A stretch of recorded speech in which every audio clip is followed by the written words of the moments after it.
Hello and happy HELLZONEiversary to all! This is the HELLZONE and we are having a birthday bash blowout for you for the day you were birthed as a fan of the HELLZONE. Hello everybody, I am the Bunger King and I am here to celebrate with you, my wonderful citizens. Howdy!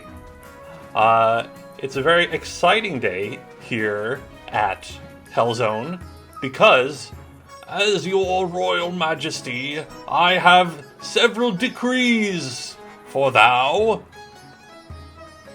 My first decree is new emotes for all! And some for those who pay money, where we have some nice new emotes that you can enjoy. I asked people what emotes they like to use the most in other channels, and I made those free! And then I made some not free that are new. We have Toasty, we have Hellzo Party, which is for today. So can enjoy those, and I'll maybe put some more. Voxel, you have your Sorums emote, yes. And that's not all though, folks. We have another exciting initiative for today, which is Flamin' Hot Cheetos! Look at this pervert. Look at the mouth on this pervert. He wants me to eat his hot chips. I can't. I've never eaten a hot Cheeto before, but I'm going to.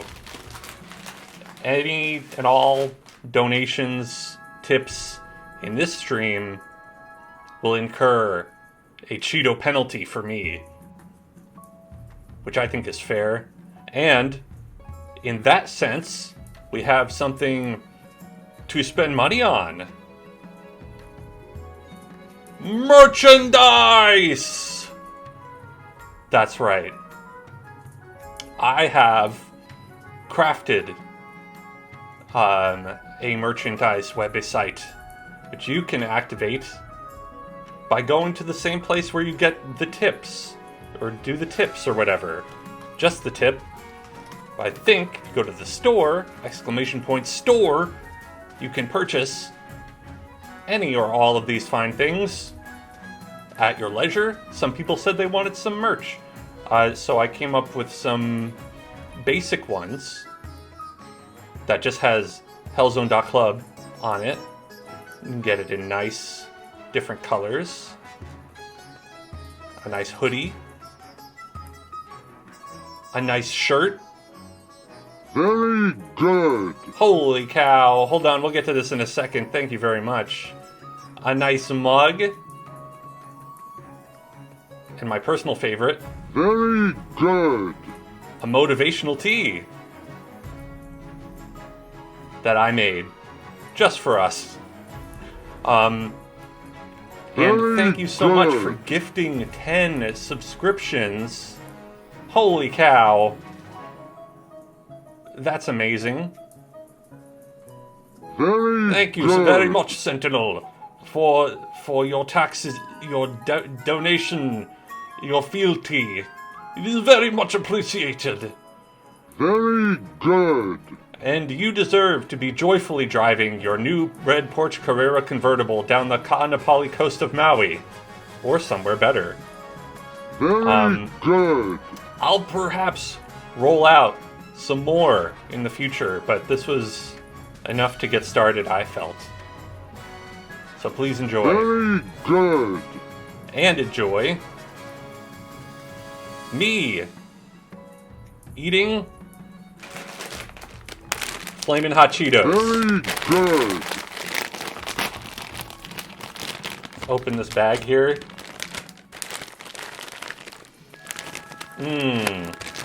I'm glad I can't smell. I'll be honest with you. My part of my plan was to take a bag of Flamin' Hot Cheetos, dump it out, fill it with regular Cheetos, and lie to you all. But they are too red for that. I can't lie about this. Look at that. That looks diseased, I would say. And I'm going to have my very first Flamin' Hot Cheeto, which, okay, I know ordinary people eat Flamin' Hot Cheetos. It's not that big of a deal. I can't eat spicy food at all. I've never had one of these. I asked my partner, what is the spiciest snack here in the snack aisle in Target? They said Flamin' Hot Cheetos, because they like spicy food. And I can't eat them. The last time I did this, it was very painful for me, and about 4 years ago. So, 4 years later, I'm bringing it back. The Cheeto. This one's for you, Sentinel. I'm gonna just eat the whole thing.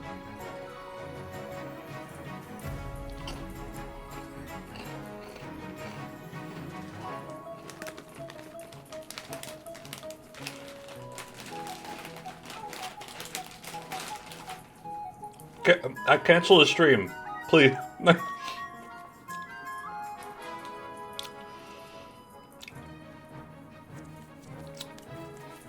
It's on my fingers as well. I have the evil red dust on my fingers. I feel like I've been rubbing my hand in Mars sand.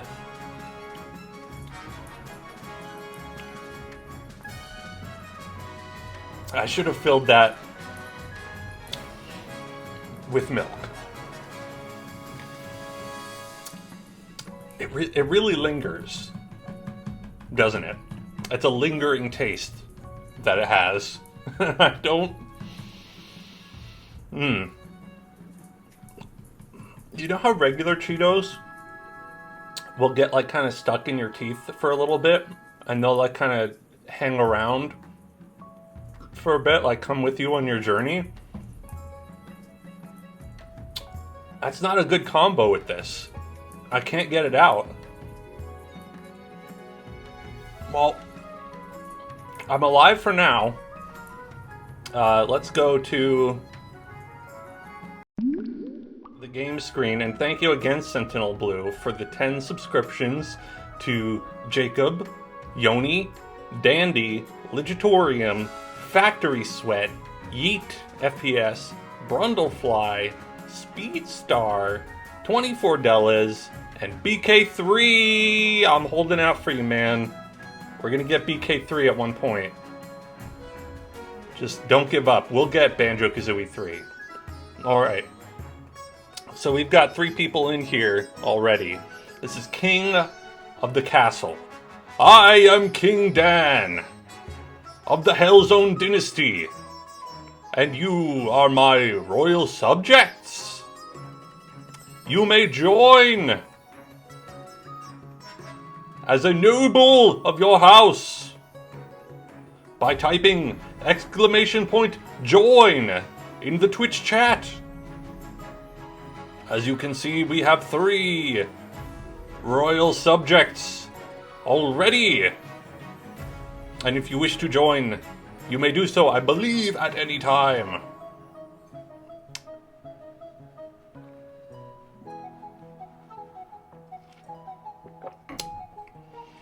So I don't think there's a code. I think it can all be done in actual Twitch chat.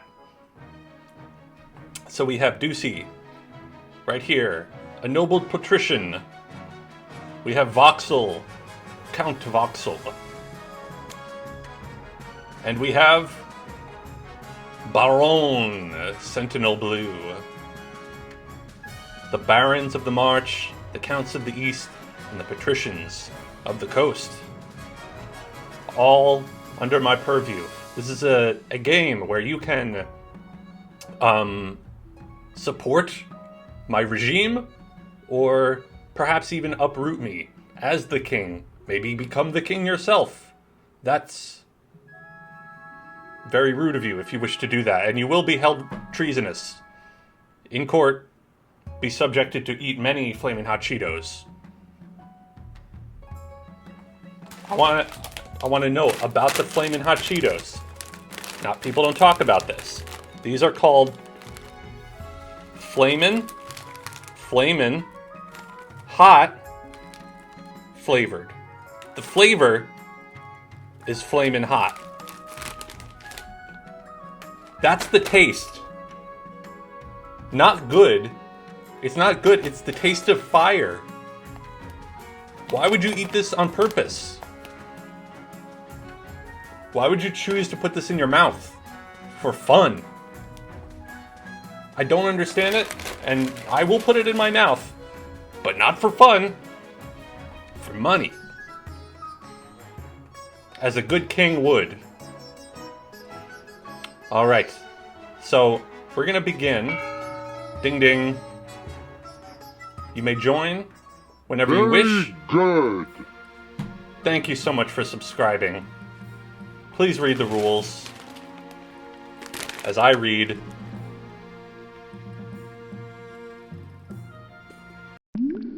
A chip into my mouth. A hot chip.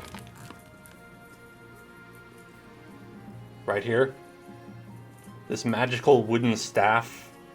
If Gandalf was made of nasty Cheeto dust, this would be Gandalf's staff. Into my mouth. Oh no. That went right on my tongue. Can't read the rules now. Good. Good. I'm glad. You should be in pain, not getting what you want, because I don't get what I want, which is nice tastes in my mouth.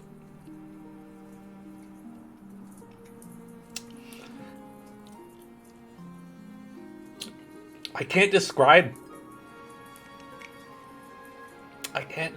what exactly it is, but it feels like I'm sick. I feel sick, and I feel like I've been given a sort of respiratory disease by eating that Cheeto. Do you want to scream? I do want to scream. Games don't make me want to scream. That makes me want to scream.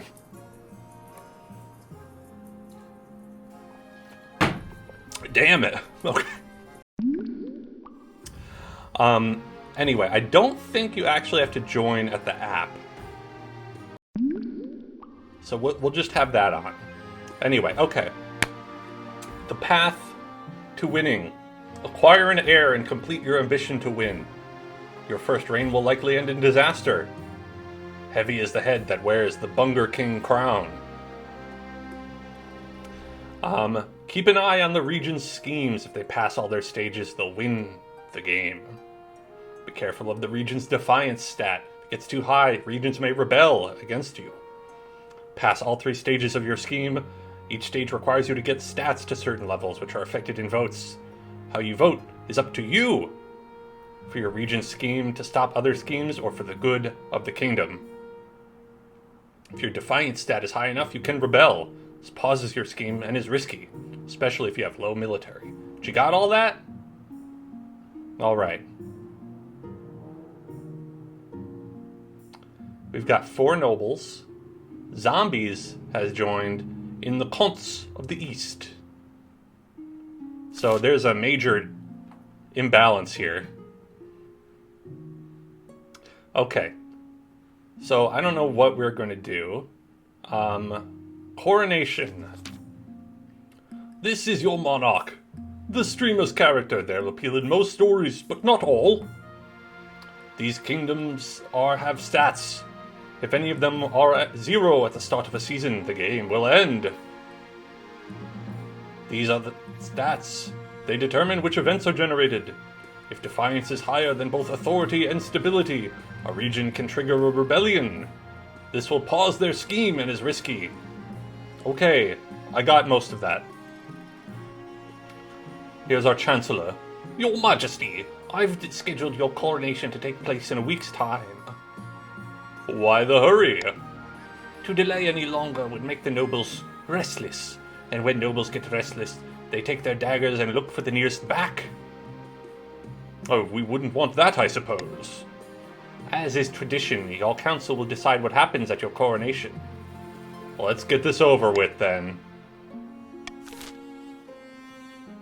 Alright, certain choices will change stats. These are the upcoming choices your nobles will vote on. Okay.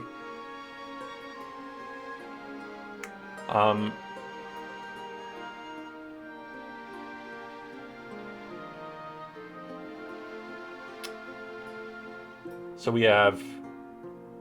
Oh, okay. So you get to vote on the following. Host a lavish parade with jugglers and fountains of wine. Invite foreign dignitaries and show off our wealth. Throw the king into the river. The nobles put on a vast banquet for the king. And I can choose to take a voting option off the table, like if I didn't want you to throw me into the river.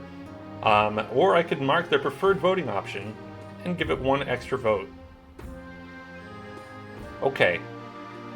I'm not going to do anything. We're just going to see what happens. So now, in order to play, you can type vote plus the letter that you choose to vote for into the chat.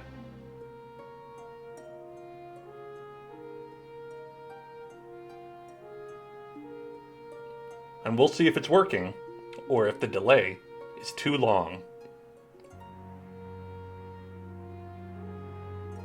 Or short.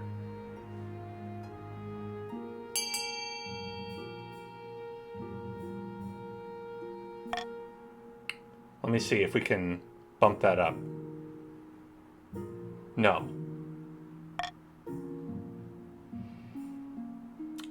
Yeah, so it'd be vote A, vote C.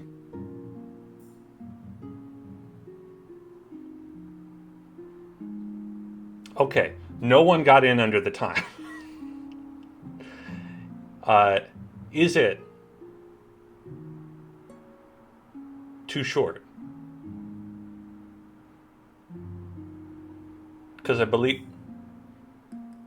it may have been too short. Severe delay. Well, that's not good.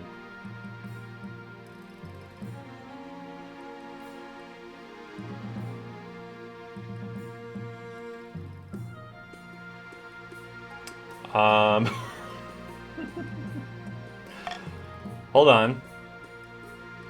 Well, let's try one more time.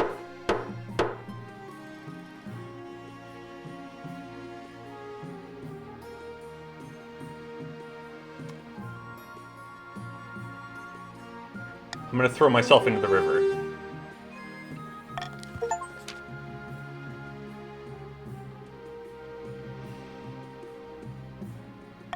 Okay.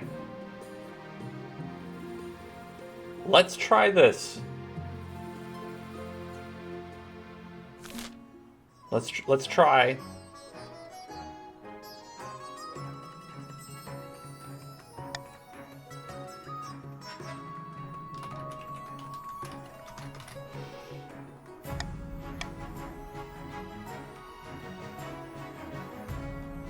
Let's try this one. Where you can join via internet browser. That way you don't have to wait for the chat. It's a little bit more complicated, but I think it'll work.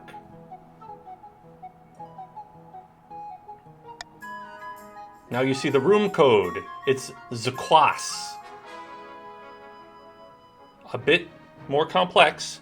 You must go to kotc.app.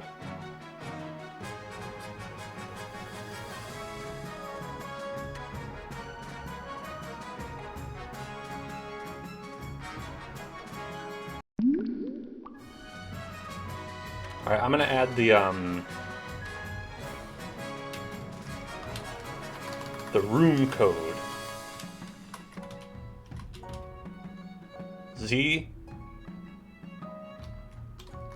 Zekus.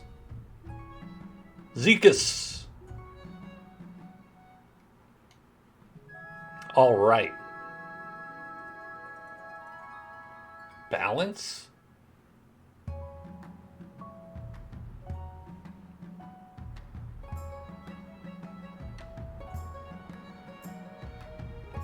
All right. Yeah, I feel that we should balance it.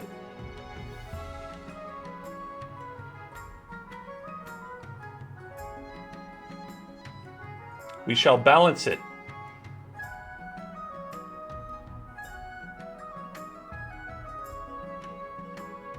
Okay. I think we can join now. Let's see if this is better.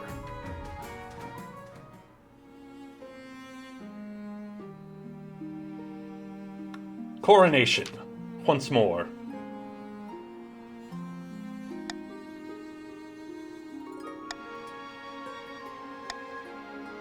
Okay, nobles, begin. We vote on the same thing as before. Go to your browser and cast your vote. Alright, this is working a lot better. Immediately. Although we are throwing me into the river. Currently.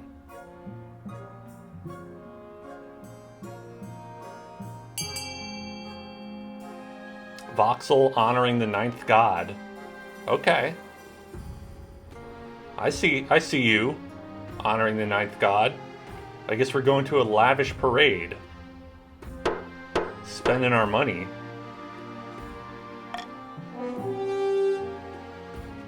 Crusty jugglers?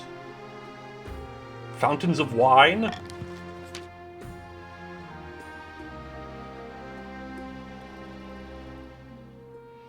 The coronation is a great success. Jugglers, wine, fireworks, and feasts. It has an impact on your treasury, of course, but what doesn't? Damn. Thanks for spending our money. Alright, let's go to the council introduction. Now that you're king, your first duty is to meet with the Council of Nobles. Your nobles hail from all across the kingdom, the desolate east, the wealthy coast, and of course, the bleak march. Alright, I'm gonna introduce myself to the barons. Oh, a premium noble! A player who has bought King of the Castle, they can set their customizations, access special outfits. Hello, Baron Zombies, who, might I say, was kind enough to provide this game for us to play today. Hail and well met, my liege. Under your leadership, we'll whip this kingdom into shape. Indeed. Counts of the East, an honor to finally make your acquaintance, your grace. May you escape the doom that befell your predecessor. Oh, thank you, Sentinel. And patricians of the coast, a pleasure, your serene highness. I hope to see our kingdom prosper and grow wealthy under your reign. Everyone sounds like this, unfortunately. Love the hair. Did you all get to customize? I got to customize, as you can see. I didn't just pop out looking like this. Is this what council is like? No wonder my father told me to avoid the throne. You did not? Well, it looks nice anyway. The monarch must acquire an heir and complete their ambition to win the game. A spouse is useful, but not necessary. Complete your ambition before scheme or rebellion usurps you, or before you lose all authority, treasury, and stability. Well, I don't want that. Hey, penny girls. First few years of your reign are the most difficult. You're new and unproven. The nobles of the council will scheme against you, hoping to kick you off the throne and put their own puppet claimant in your place. Oh no! To defeat their schemes, you must secure an heir and prove that you're worthy of the crown by completing an ambition. When you die, how do you hope the kingdom will remember you? Oh boy. Okay, this one's for me to pick. I'm kind of in the way here. I'm gonna move my camera and my Burger King crown, which is attached to my head,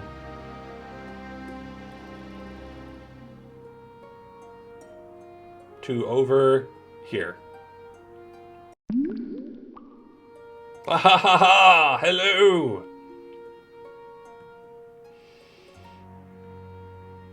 Alright.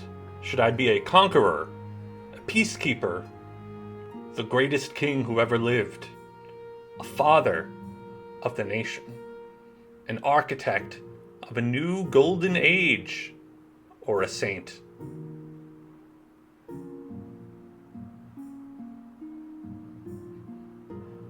I think I would like to be the daddy of the nation. But I think I would like to be the greatest king who ever lived. An authoritarian, you might say. But I don't make the rules. Oh wait, yes I do.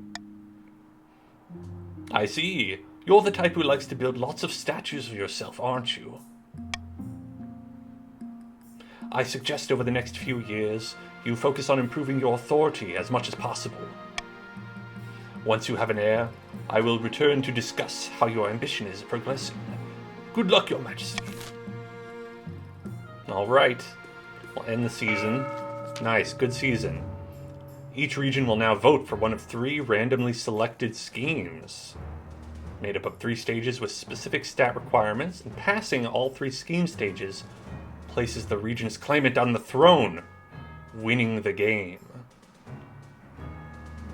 I don't like this. Yvette of the EMF Ducey bloodline. Well-known marcher Hellion stands before a blazing hearth, yelling at full volume. When have the barons of the march backed down from a fight? Never. I know you'll do whatever it takes to put me, your rightful queen, on the throne. That does not seem good for me. Now the barons may vote.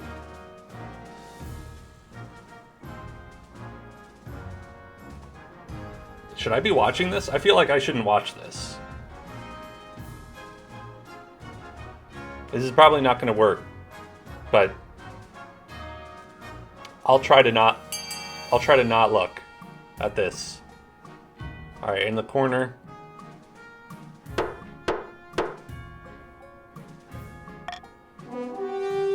Well, now I saw it. Okay, gunpowder. The Republic of Kurth has this substance called gunpowder. With enough of that, the barons could take over the kingdom. Of course, a sensible king would never allow one region to hoard such a thing. To do so secretly, the barons must ensure their trading partners don't fear the king's wrath. To advance their scheme, barons must lower their authority to 4 in less than 2 seasons. Well, that's only 1. It's only 1 down. Emmanuel of the Sentinel Blue dynasty, powerful Eastern prodigy, leans delicately on a podium, whispering carefully, My fellow counts, in ancient times, the East was its own proud kingdom. We can bring back those days of glory, but not while the false King Dan wears the crown.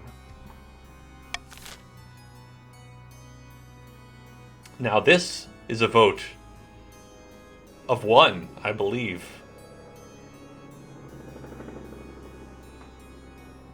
What scheme should they pursue? Subterfuge? Ascension? Or possession? I'm glad they're different things. All right.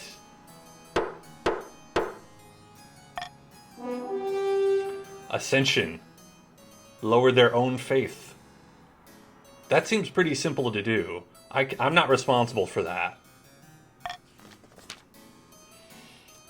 The counts plan to induct the king into their secret cult and offer him immortality in exchange for the throne. First, they must reduce the power of the Eastern Church. To advance their scheme, counts must lower their faith to 4 in less than 3 seasons. I mean, that sounds like a pretty good deal. I get immortality. Nix, of the Voxel family, charismatic Navy admiral, scribbles with a well-used quill on a hardwood desk, muttering in frustration. Now, fellow patricians of the coast, my claim to the throne is far more legitimate than that of King Dan. Something must be done. That's muttering. Oh, doppelganger, intimidation, or conspiracy. Great options.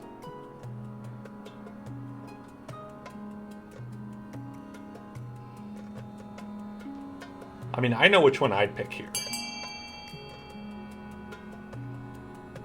The conspiracy. Oh no. Lower treasury. Well, that won't be hard. It's already pretty low. The patricians plan to sink the king under an ocean of debt. To advance their scheme, the patricians must lower the treasury to 1,500 or less. 3 seasons. $500? That's all? Alright. If you have an heir, they will appear on the right of this page. If your reign ends abruptly, the nobles will vote for the next monarch. Okay, well, I don't have an heir, so what am I gonna do? Can adopt a new law? Adopt more once a year at the end of winter. Only 1 new law at a time and a maximum of 3 laws. Alright, we have a maximum of 3 laws in this country. Sorry, we don't have room for any more laws. Timer is set to 15. Absolutely, I will not do that. 600 treasury if the nobles vote for the selected option. Otherwise, if the nobles vote, then minus 200 treasury. Oh, okay. Or how nobles choose to vote is hidden from the monarch's view.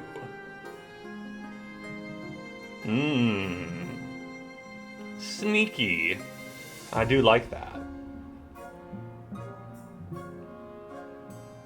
You know,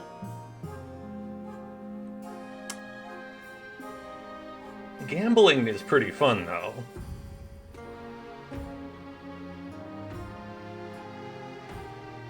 I'm gonna go for the gambling. I have to play with your minds. Because you're like, yeah, I want some money. Hell yeah. But then, the patricians want to lower the scheme. So they can't vote for the thing that they want. See? It's a big mind game. Alright. Honor Guard or a new trend? I don't know about the trends. Lady Patrician Voxel is here to sue you. Oh, welcome. Welcome. She wants to sell you a crab. Of course she does. Typical Voxel. It's the latest trend along the coast, Your Majesty. The patricians have started keeping species of jeweled crab as a fashionable pet. The creatures are so rare that one can now sell for as much as a mansion. Very well. Send her in. Thank you for seeing me, Your Majesty. I know the price is steep, but I assure you these crabs will only go up in value.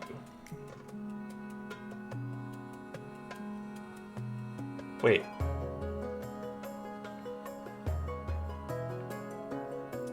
It says treasury goes down, but wealth goes up? What is wealth? Wealth isn't here. Wealth is not on the... I don't know what wealth is. Listen. A waste of time. I'm going to make the sale of jeweled crabs illegal. Illegal crabs. Of course, such a drastic measure will require a vote. You summon your council at once.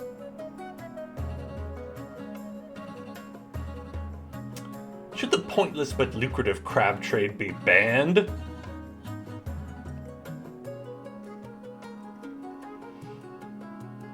This... It will make farming go down, which seems bad, defiance go up, which seems bad, and stability go down, which seems bad. Well,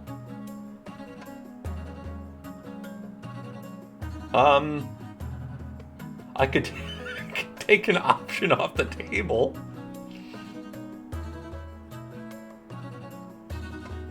Or I could do a royal gamble.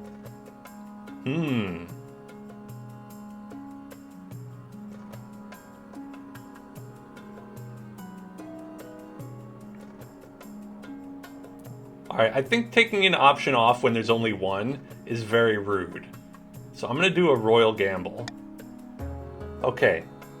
So, if the nobles vote otherwise, minus 200 treasury. So, Voxel wants to vote against it, whatever I pick, and then everyone else wants to vote for it because they get money. Whoop! What happened?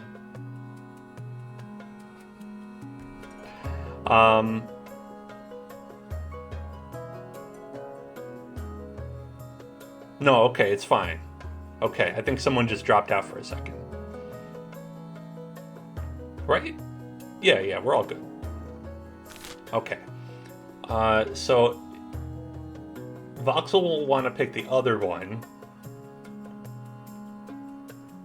But what if I refuse to limit the market? I say I refuse to limit the market. So Voxel will be like, well, now we have to ban the sale of my own products. How about that?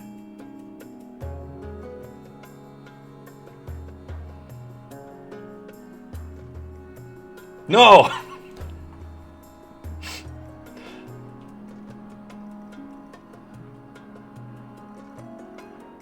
Now look at that.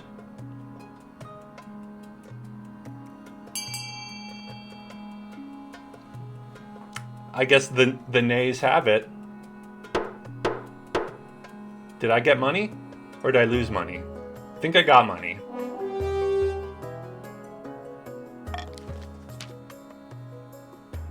The council refuses to pass your law. Over the next few weeks, the sale of crabs along the coast becomes more and more frenzied, and the prices grow to jaw-dropping heights. Well, that's good. I somehow made money off of it, so I'm cool with that. Now that you are king, you need personal protection. Why, I could plunge my sword into your heart right now, could I not? I suppose so. You need an honor guard to keep you safe from such dangers, Your Majesty. Unfortunately, this is a political decision. Well, what are my options? Each region offers a selection of elite guards. The counts with the Knights of the Order of the Drowned Rose, the patrician with champion gladiators from the arena, and the barons offer a squad of battle-hardened veteran soldiers. Think carefully. These guards' loyalties will be divided between you and their region. Of course, you could just hire foreign mercenaries. They'd be loyal to coin above all. Well, what foreign mercenaries are you talking about, huh? The battle-bitten brethren specialize in bodyguard work, but they're costly. They'll betray a lack of confidence in our kingdom's fighters. How about these Eastern Knights? Highly respectable. They'll understand palace etiquette, but it's been years since they fought an actual battle. They mostly write poems these days. Poetry? A gang of low-born crooks who have turned themselves into celebrities through the skill at chopping other people to bits. They're vain and selfish. Skill in battle is undeniable, but can you trust them? How about the veterans? Soldiers have fought more battles, than they've had with hot dinners. They'll be uncouth, no doubt, and won't adapt well to life in the palace. But they're loyal and tough as nails. I have made my decision.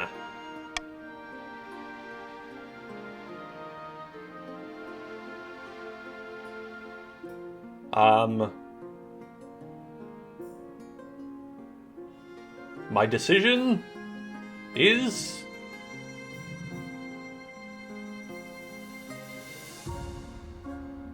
the Eastern Knights.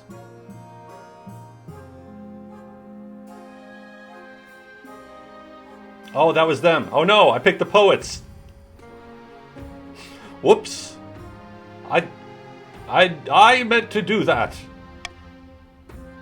Quite indeed. My poetry knights were what I meant to pick. Indeed, quite.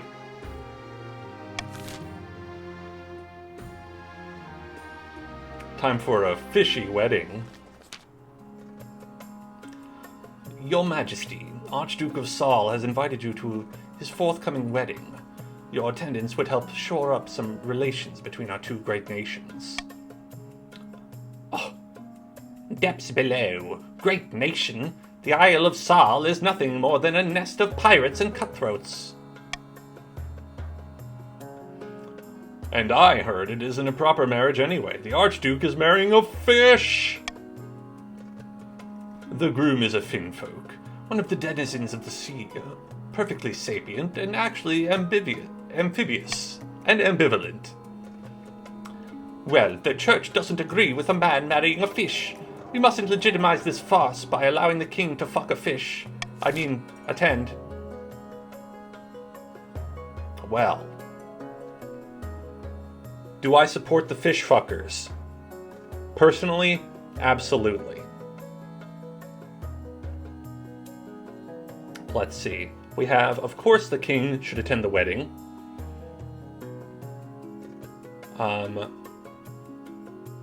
Condemn the wedding and sever diplomatic ties. Or the king will not attend, but sends his warmest regards. Okay, here's what I think. I think gotta take a stand. I veto this middle-of-the-road option. Attend or condemn the wedding and sever diplomatic ties. That's the choice.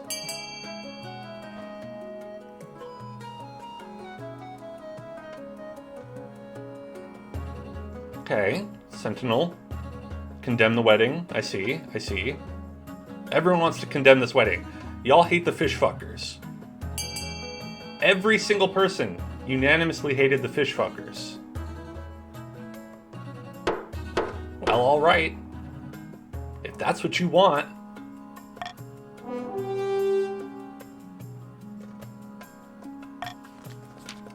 Your Majesty, I must protest in the strongest terms. Quite apart from being simply rude, this will inflame tensions between... Quiet, you! The council has spoken! You send an angry letter to the Archduke of Saul, decrying the marriage as blasphemous and icky. The patricians are happy with your firm stance, and the church sings your praises.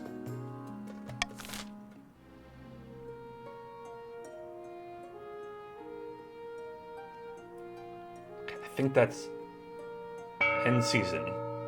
Nobles can use their wealth to bid on any building in their region, each of which affects a stat. It's done through an auction, where only the two most funded buildings are chosen. When the auction is open, nobles can fund through the browser in increments of 100. When you're ready, hit Start Auction. Oh boy! Alright, I'll give you all a second to look at our options here. So there's A, B, C, D, E, and F. If you want to bid on a building. I see. Alright, let's start the auction. Alright, Hit pledge to increase your bid. We've got Deer Park, we've got theater, we've got observatory, we've got stadium, Grand Bazaar, and library. Oh, it looks like we have some funding for the Grand Bazaar. And that's it. 300 on the theater. Do I hear 400 on the theater? 400 on the theater. Do we have 500 on the Grand Bazaar? 400, 200 on the library. And okay, we've got 400, 300, 400, 600, 700 on the theater, 900 on the theater, 1,000 on the theater. Oh, and coming in from the back, we've got 1,000 on the stadium, 1,000 on the stadium. Do I hear 11,000? Do I leave 1,100? The Grand Bazaar is not going to be funded. We are not going to be able to fund the Grand Bazaar with this kind of money. Do we have 1,000? Do we have 1,000? Do we have 1,001? Do we have 1,100? Do we have 1,100? Is the library going to be funded? It looks like not. It looks like it's not going to be funded at all. Oh, 1,100 on the stadium. And we are funding the stadium, we are funding the theater, we are not funding the Grand Bazaar or the library. Fuck the library, we don't need the library. No one wants to read. Why would you read? You can buy it at a bookstore. Pay money. Okay, buildings funded. We have the stadium and the theater. Both, wow. That's very nice. Zombie contributed 1,000 to a building that's not even in their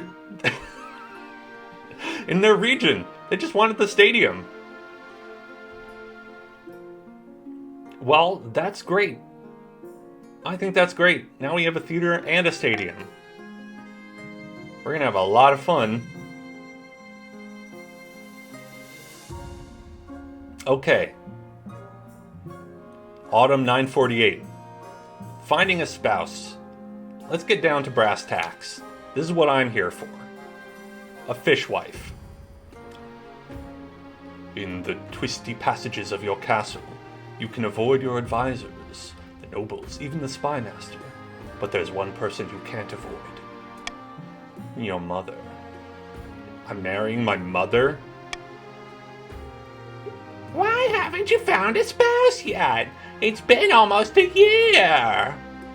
I've been busy. You better find a time. Don't worry, I'll take the liberty of finding eligible candidates. What's your preference? Men, women, or do you not mind? Any. Excellent. I'll send out messengers to the most influential noble families in the kingdom. Let's see what they have to offer. Yes, mother. I do your bidding, mother. The deceased. The elderly Countess Iolanda, a cousin many times removed of Count Sentinel Blue, died in her sleep last week. She was nearly 90, would you believe? Friend of yours? Not at all, your majesty. She was very wealthy, however. But she could have spent more time on her accounts. She died without a will, and the nobles are scrabbling for her estate. Sentinel Blue says, Countess Yolanda was my relative. I wrote to her at least once a year. Of course the estate should be mine. Baron Zombie says, my late grand-grandfather used to play backgammon with her. He swore she intended to leave it to our family. By Zena's ashes, that's a pitiful claim. Wow. What are we going to do about that? I think we've got a conflict of interest in this vote. Give the estate to Count Sentinel Blue? Give the estate to Baron Zombie? Redistribute the estate amongst the eastern peasants? Or claim the estate for the treasury?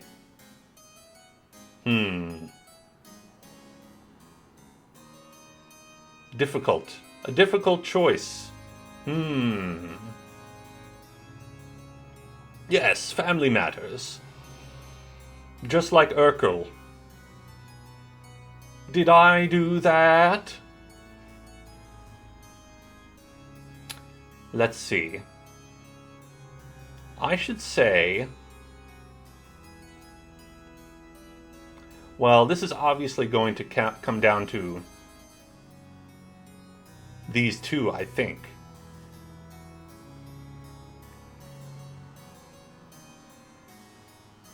You know what? I will select my choice to veto. I say, the one thing we cannot do, that we must not do, is give it to the peasants. I mean, come on. What am I here? A socialist? I don't think so. Begin the vote.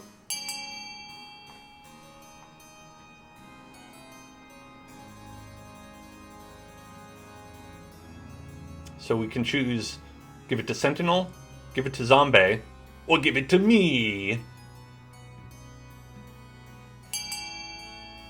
Oh, everyone gave it to Zombie. Was it because I did a goofy voice? Was it because I gave Zombie a goofy voice?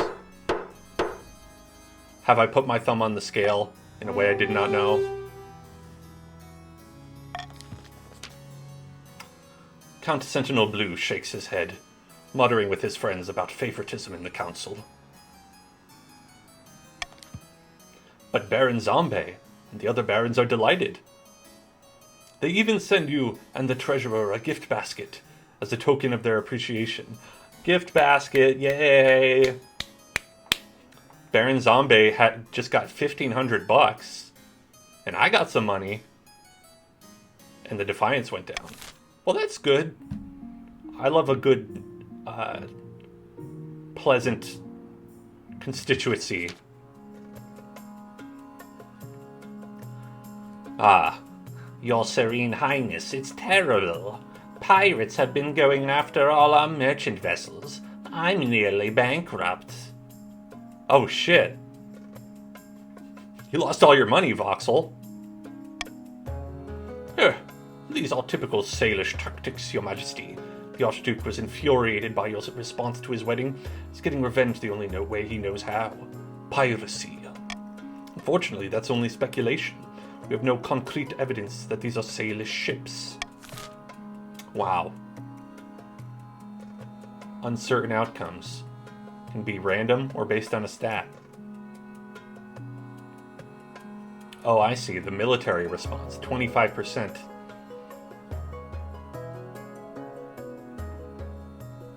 I see. So what should we do about this? Can send a gift and a note of apology. Oh, apologizing. 25% of success to send the Royal Navy to patrol the Ghost Sea and protect the shipping routes. $1,200 to hire privateers of our own. And then threaten war against Saul.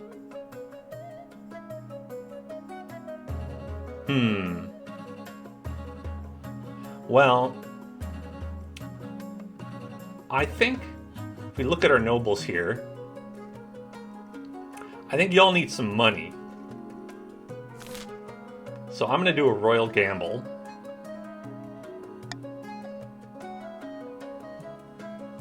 See if you would perhaps like to send a gift and note of apology to the Archduke, which I think is a sensible option.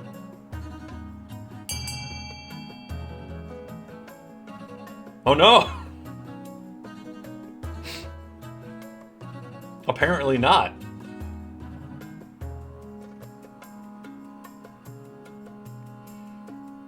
Well, you know, why am I running this place, huh? Man, if only we could get this kind of agreement in the U.S. Senate, am I right? Time to go to war.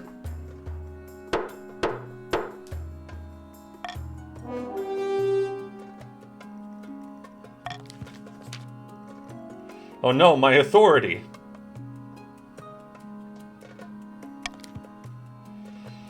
The pirates continue to devastate your trade routes, and the nobles whisper that the Archduke of Sal has made you look like a fool.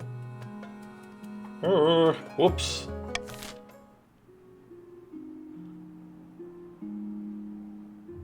And I lost $50 too. Amidst dark and foreboding forests, A small, squat castle stands over the Marcher border. There, at the end of the kingdom, a plot is hatching. Look here, our first shipment from Kurth.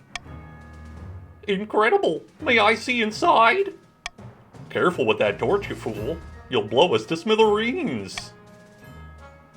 So this is the fabled black powder. Incredibly powerful, but we'll need much, much more to put you on the throne. For the next stage, the Baron's scheme, they must raise their trade to 5. Or more in 4 seasons. It's already at 5! Well, congrats. You can set different levels of tax or bribes for each region in the kingdom, potentially punishing some while rewarding others. Balance the needs of your treasury against defiance changes. If regions' defiance is higher than both authority and stability, they can rebel. All nobles gain wealth here, but one region gains extra wealth and a trade bonus. Regions with a higher trade stat are more likely to get a trade bonus.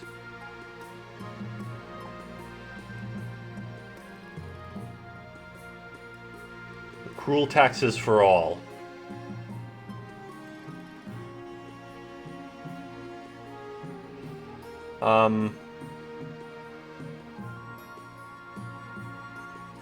Shall I tax everyone? Tax them all! Voxel doesn't have enough to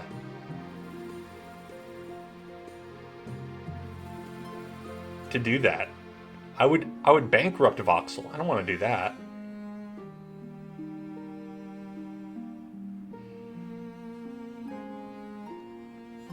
You know what, though? I'm gonna bribe Voxel. Voxel gets a bribe. All the rest of you, cruel taxation. Well, okay. The counts.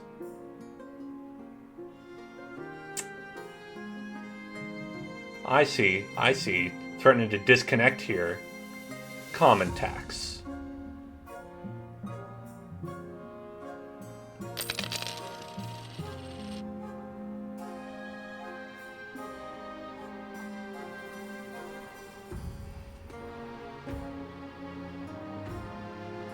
Okay.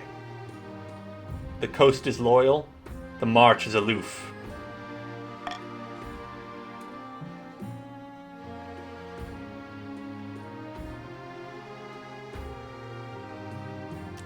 Eligible options. Let's see. Who's our new wife? Husband. I'll say I think anyone can join mid-game as well, if you want. Oh, I didn't realize I made Ducey go down to $0.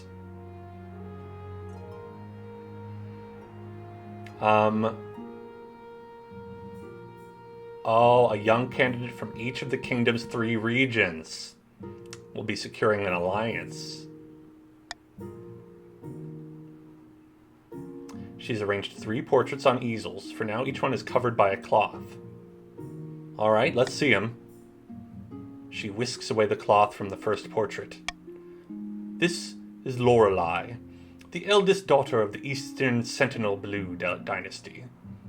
According to the counts, she's a little naive, but that may just be compared to the utter ruthlessness of the Eastern courts. See that beautiful fur coat she's wearing in the portrait? Wolf pelt. Hunted it herself. She's always planning something, they say. Schemes within schemes. An intriguing candidate. From the coast, we have Basil, the wealthy heir to Lady Patrician Voxel's estate. I mean, just look at him. He's gorgeous. And apparently he's got a silver tongue, too. And he knows how to use it. His interests are typical of the coast. Money, money, money, and making more of it. Well, okay. 900. Let's not go crazy here. It could be worse, but could be a lot better. And finally, we have the March's offering. Emmy, scion of the prestigious EMF Ducey bloodline. A typical baroness, really. Loud and brash and self-absorbed, but mostly bald. Like most of the barons, her passion is hunting. No beast is safe from her crossbow, and nor is she, actually. She walks with a limp ever since she shot herself in the shin, trying to hit a ferret. Ha! Sounds like a laugh. What do you think? Of course, by picking a candidate, you'll anger the other regions, but you'll gain a lifelong alliance. I have made my decision.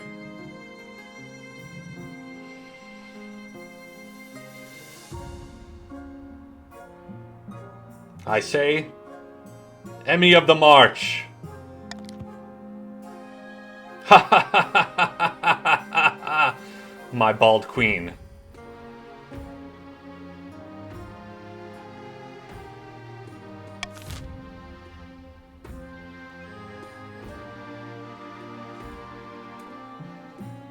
The crab bubble. The crab bubble. Bad news, Your Majesty. A new reef has been discovered, which is overfilling with millions of jeweled crabs. Crab prices are crashing catastrophically. What? The entire kingdom will suffer financially, Your Majesty, with the exception of a few patricians.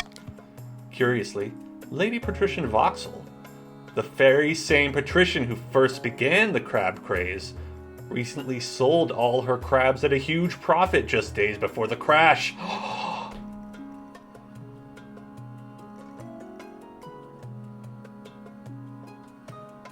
can't believe she did this. Insider crab trading.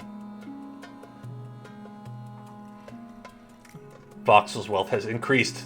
She's now the richest person in the country. Something must be done. She pumped the crabs and then she dumped the crabs.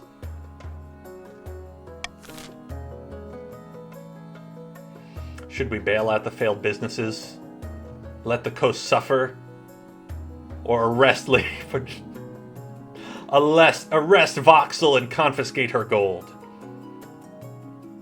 Well, I mean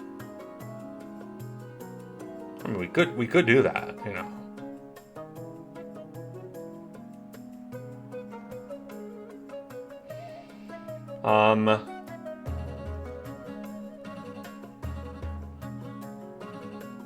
Well, we could steal all her money.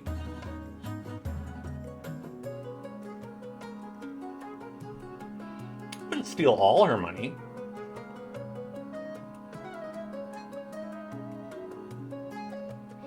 Let's see. How about I veto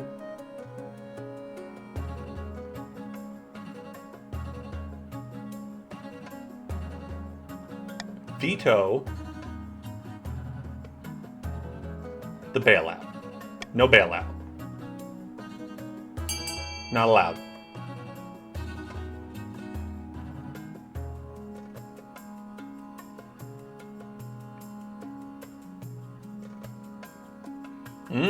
Zombie chooses to arrest Voxel.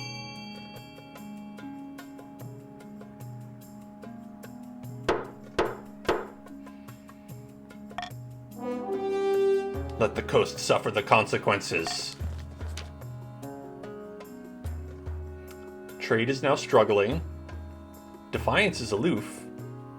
And stability is stable. After I bribed you, Voxel. Pshaw. Your Highness, I've come with an excellent money-making scheme. I'm listening, Sentinel Blue.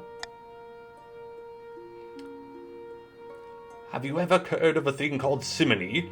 It means selling off priesthoods to anyone who wants them.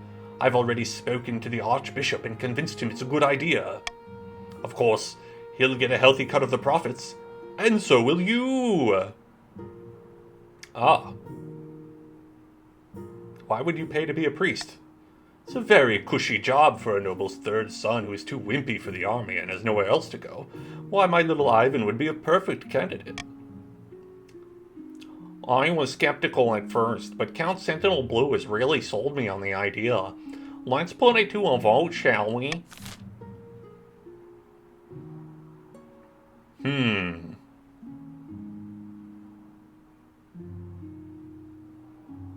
Well.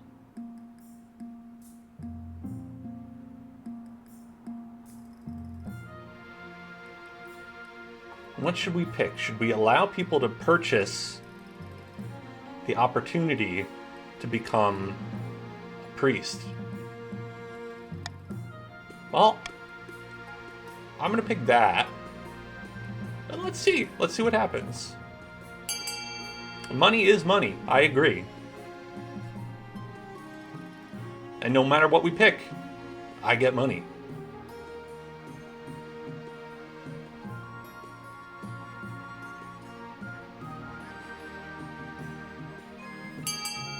Yeah, this basically does seem like a... Oh, whoa. Okay, we've got 4.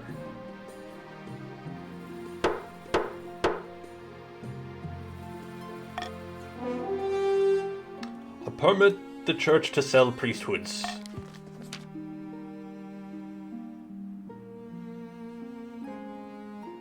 Defiance is cordial. Ooh. Emma gets a little bit of kickbacks. Nice. The common folk lose faith in the church. The East has lost their faith.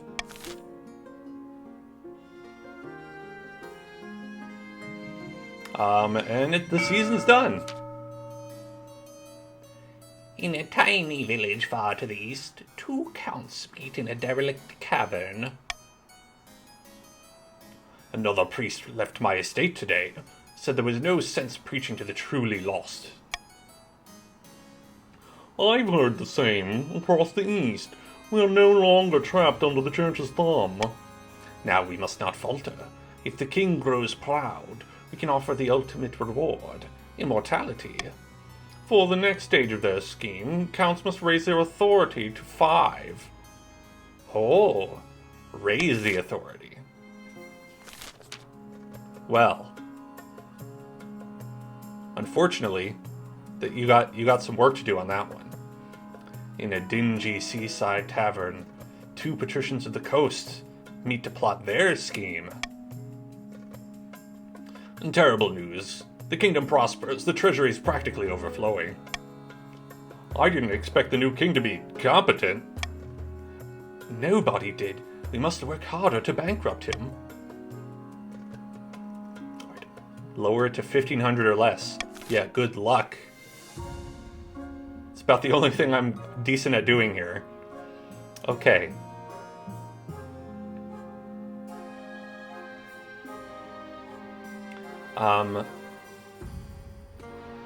Monarch's Iron Choice. Chosen. I gain 1 authority. I think, yeah, I got rid of that. End the year. Blood money, royal wedding, and a theft? Let's check out this blood money. I love blood and money.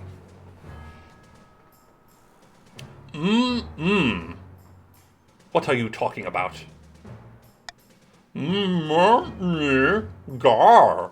Nothing is wrong. Absolutely nothing wrong in the march. Well.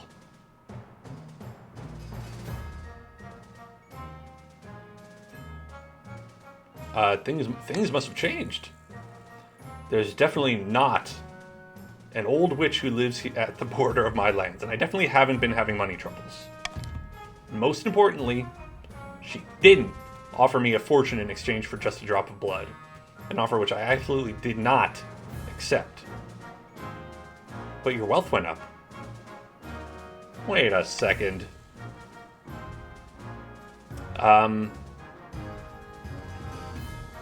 Great stuff. Where's my wine? Ever since I didn't accept the witch's bargain, I haven't found myself obeying her every command. I definitely still rule over my estate, not her. Furthermore, she didn't forbid me from telling you any of this, and I'm not using negative statements to bypass her magic. Well, that's great.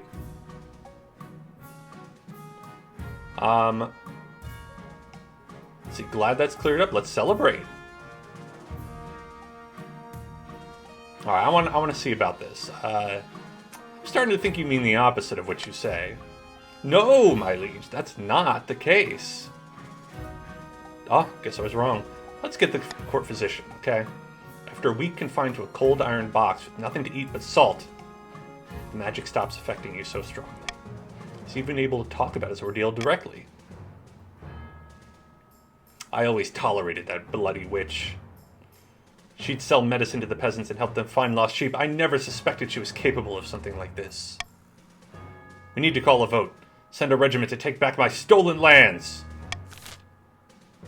Jeez.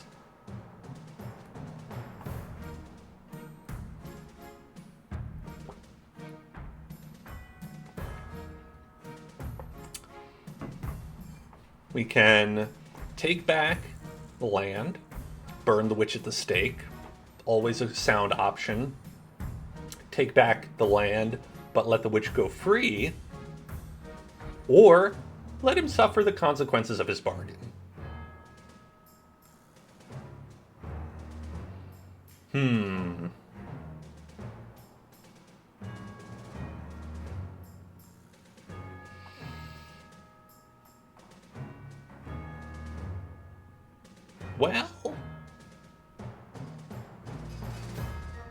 Well,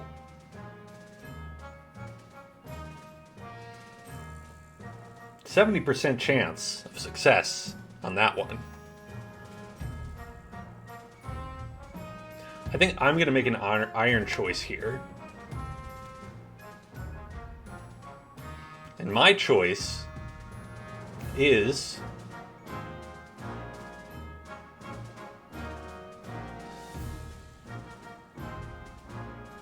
burn the witch at the stake. That's my iron choice.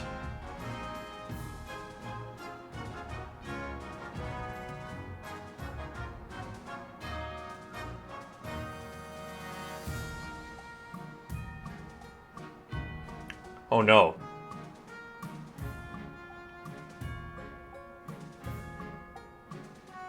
No one respects my iron choice.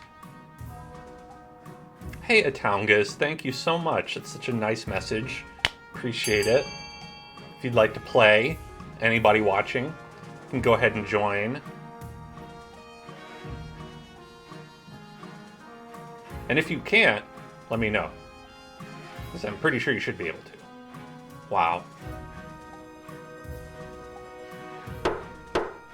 No one picked my iron choice.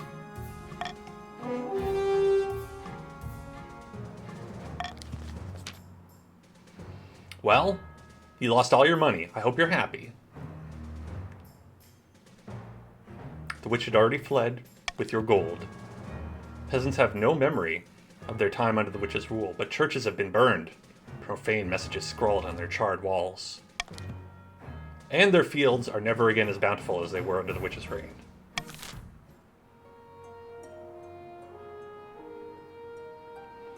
Well, let's hear about a theft. Your Majesty, this is an outrage. I demand justice. Last week, Count Sentinel Blue shook my hand as a supposed show of reconciliation and stole my family's lucky ring in the process.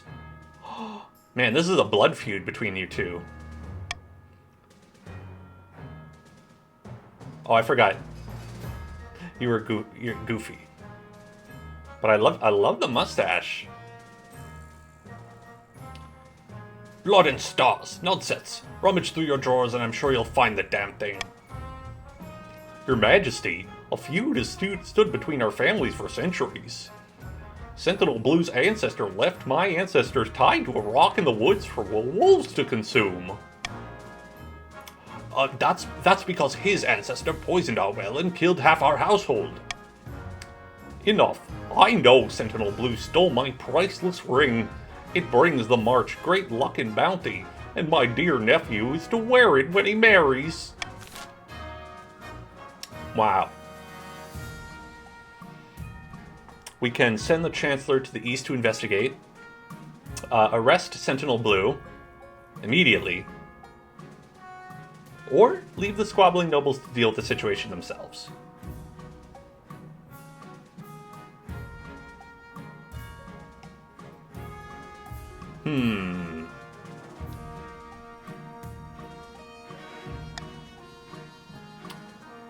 I think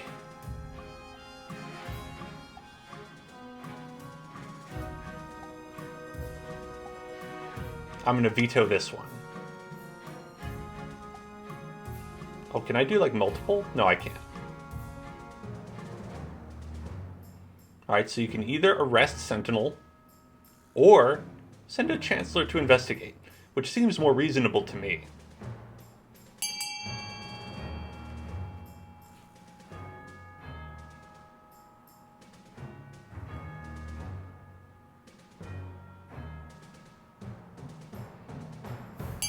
Alright.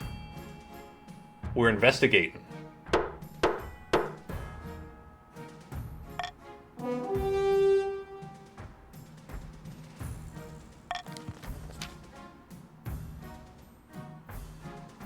Oh no, the East is grumbling.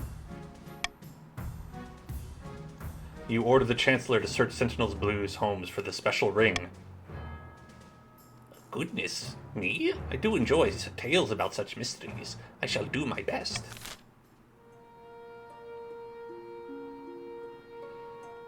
And now, the royal wedding. Your wedding to Emmy is naturally the talk of the kingdom. So beautiful. Nobles and peasants alike travel from across the realm to attend. For a week and a day, the capital is one giant party. It feels like you're the only one not taking part. Instead, you're getting ready for the ceremony. Soon enough, you're standing in St. Bertrand's Cathedral with Emmy at your side. Do you take your woman as this lawfully wedded wife? Do you take this woman as your lawfully wedded wife? I do. Then I put out you king and wife. After the wedding, of course, there's a feast. And after the feast, a dance! Your new wife, Emmy, dances so vigorously that she spills wine all over herself. True love. I have dubious authority. Yay! By the time you find yourself alone with Emmy, it's past midnight, and you've never felt more tired. Good God, I am so drunk, and yet somehow not drunk enough. Time for more wine. It's wine o'clock. Servants, bring us wine. Haha, that's the spirit.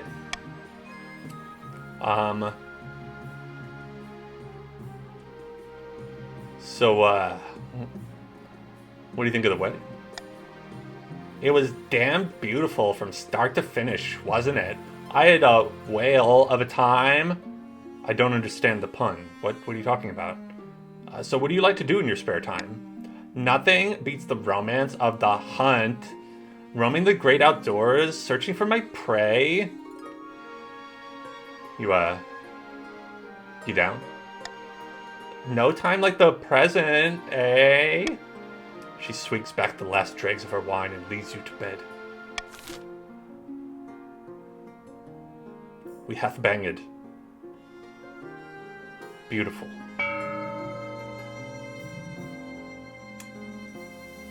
These upstarts are saying they have a right to your throne.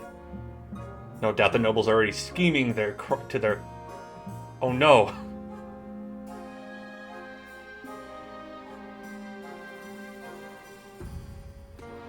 This is bad.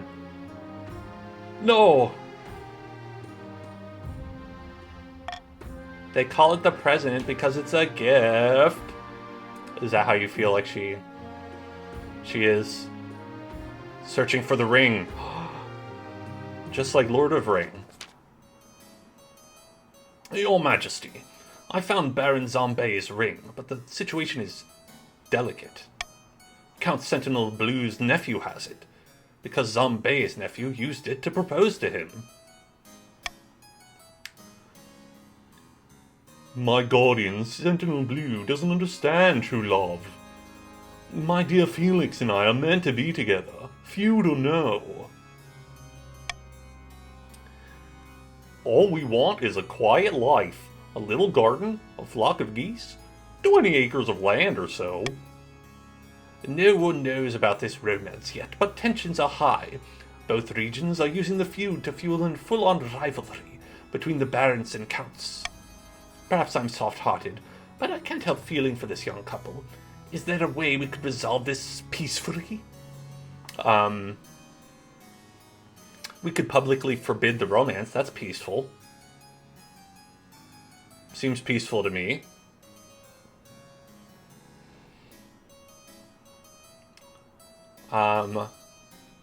We could provide a dowry, okay, to soothe the noble's feelings.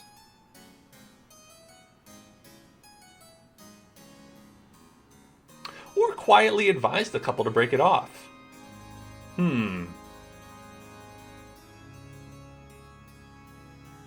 Well, listen.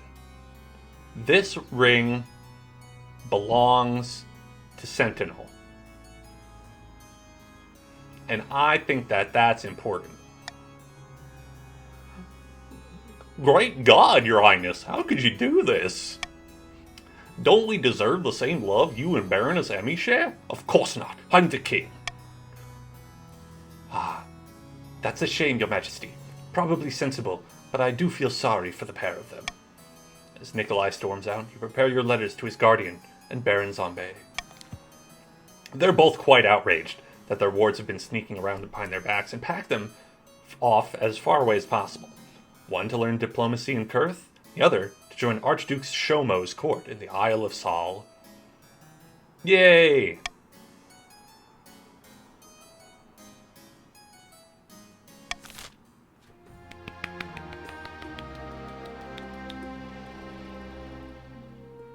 Okay. Let's see the need for horses.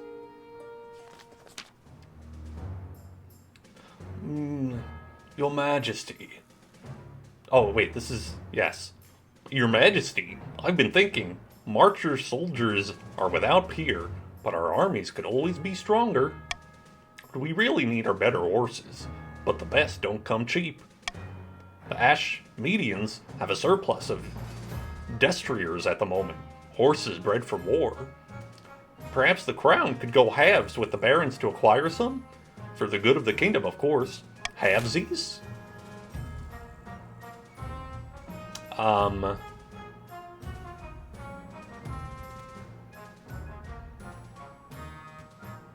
What should we pick? To purchase the horses? We could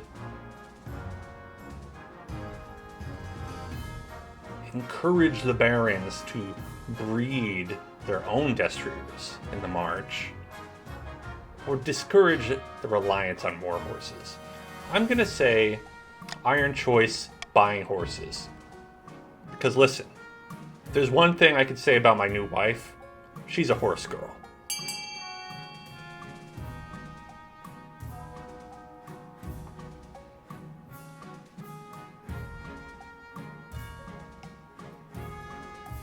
Everyone's picking other stuff.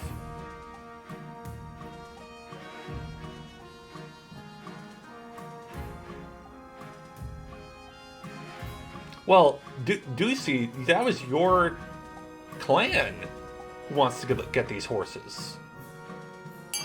You still vote against it?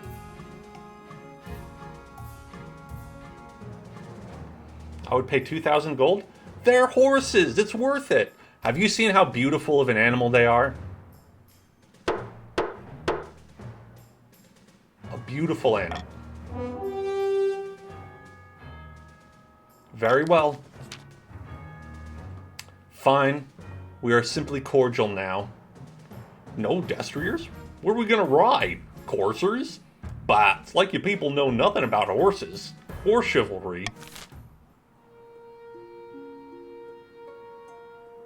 Back from the hunt. Dan, dearest, I have something for you. It's about something I brought back from my latest hunt. A trophy. Emmy takes you by the hand and leads you to the great hall, where a white sheet hangs from a statue that wasn't there before. When she pulls the sheet free and it falls to the floor, the taxidermied figure of a great brown bear is revealed, snarling in anger, as if ready for attack. Wow. This will be perfect for instilling fear into nobles. I love instilling fear in my nobles. The bear makes a fine addition to the council chambers. Your nobles give it a nervous glance every time they enter the room.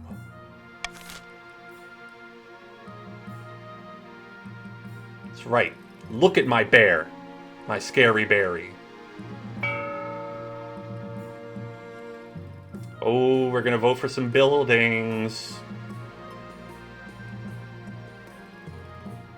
What do we want? What buildings do we want? An observatory? A prison? A monument? A library? A fortress? Or a grand bazaar? I think we have to have an auction. Auction time! And we're off. We've got fortress, we've got grand bazaar, we've got library, we've got monument, observatory, or prison. What kind of place do you want? What do you want to bid for? What are we going to have? We've got 300, 400, 1,050 on Grand Bazaar. And then we've got 500 on Monument. 500 on Monument. I believe that if someone wants to scoop in and secure that second building, you can do so with an easy 500. 500, 500 for another building. 1,050, 1,050. Oh, Voxel. Bidding nothing. Bidding 0. And we have 23 seconds remaining. We have Grand Bazaar with 1150. Seems it's going to be hard to beat on that one, folks. Monument, we've got 500. 500 on Monument if we want a prison or an observatory or anything like that. And woo, that's all we got to do. Got to keep our money. Oh, it's not going to, doesn't mean anything unless you spend it. You got to pledge that money to increase your amount. And do we hear 500? No. And I'm the worst auctioneer ever. But hey, got a nice cheap monument there. Pretty good.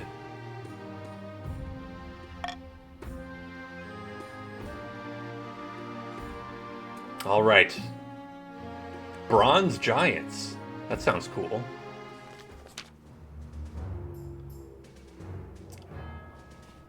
Your Serene Highness, you have to stop these barons. They're hiring giants from Atash. As you enter the council hall, you find a towering scaled giant, gleaming in the candlelight, hunched over slightly to avoid hitting the chandelier with its head. The nobles cower in fear. We couldn't have any horses, so we decided to go in another direction. Bronze giants, 12 feet tall, strong as 10 soldiers. They'll be especially excellent for knocking down enemy walls. Military is mighty. But your wealth can't go any lower. Alright. Council, I must protest this. These monsters are the spawn of the 8th god, twisted and unholy creatures that no mortals should trifle with. Wow. Should we let them keep their giants or not?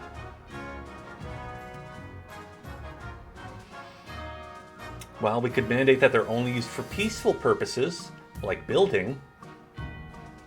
Or test them by having them invade the Ashmedian Empire. I don't know. Now, they took all of your money, yes.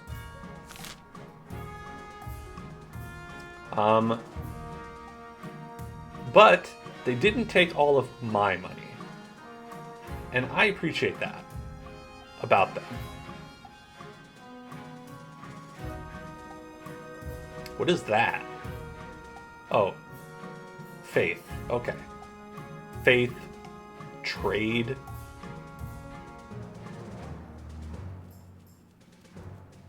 Well, let's see.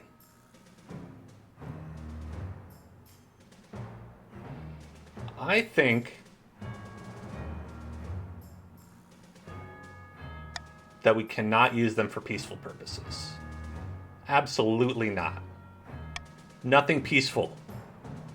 No peace. Hello, Caden. What's up? Using that toasty emote.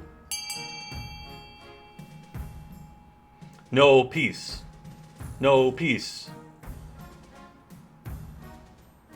Oh, everybody's invading. Except Zombie. No invading for you.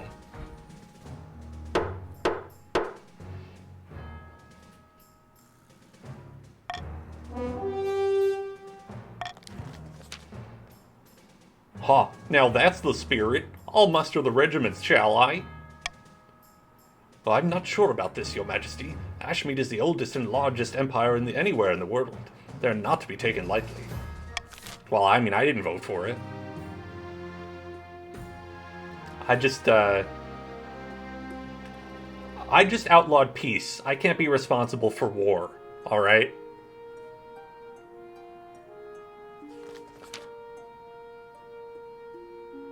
Your marriage to Emmy has grown strong and steady, like an old castle wall. Though it began as a political arrangement, it's blossomed into something like love. It's high time you thought about an heir. Congratulations are in order. The royal wedding was a magnificent affair. Yes, Toasty is new, as well as the party emote. Very happy, thank you. Oh wait, she had a different voice, didn't she? Your happiness isn't as important as fulfilling your duty to the kingdom, but I'm glad you found a way to have both. You've done well so far, but something's still missing. An heir. You need someone young, someone whose loyalty is assured. A child of your own would do the trick, even if they're a bastard, or the youngest of your many cousins. My wife and I will have a child. Ah, the traditional method. No one will object to that. I'll arrange for you to take a month off from ruling so you can get down to business. Ooh, baby. Your Highness, the barons of the March are attempting to amass a store of gunpowder.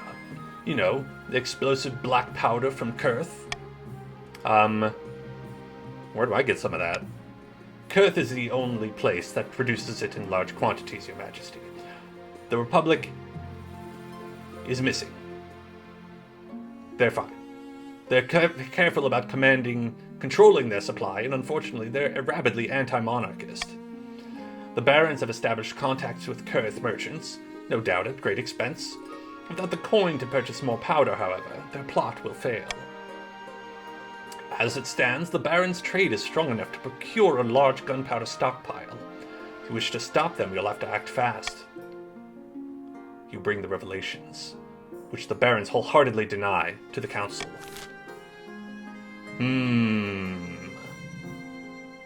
Slap a heavy tariff on all imports. Threaten Kurth with sanctions. Or allow the barons to import whatever they please. What shall I pick? You had a huge centipede in the living room. Gross. That's nasty.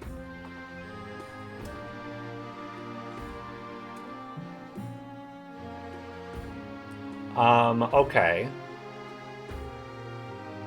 Iron choice.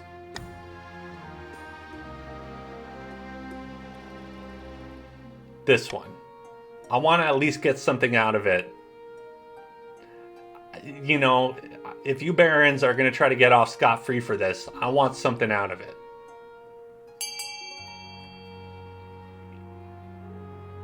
A little something from me, you know?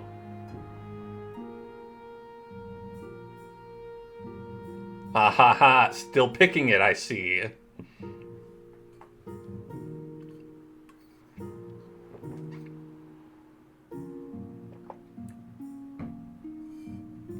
Oh no. Well, my authority goes up, and yet somehow I feel like it went down.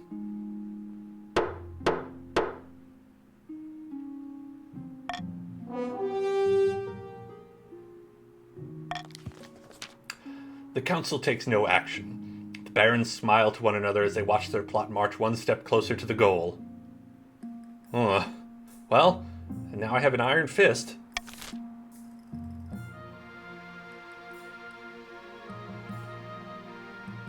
You have an official letter that says you can do whatever you want.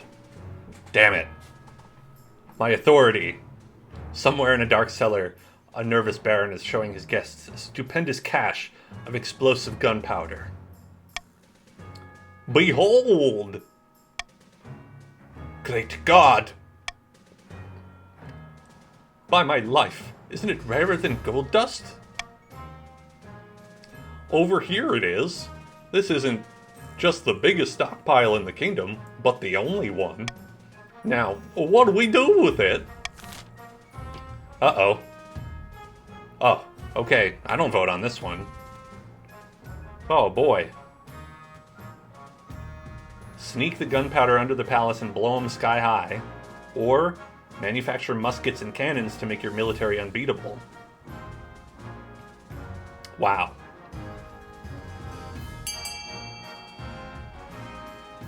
I see we can't agree, can we?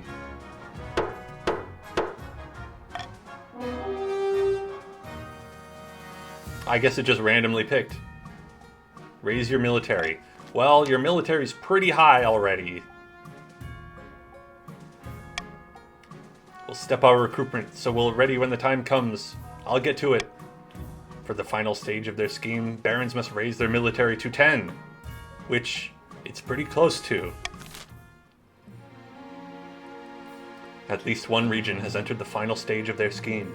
They pass it, they'll win the game. There are some exceptions. 2 or more regions pass the final scheme stage. The winner will be decided at random.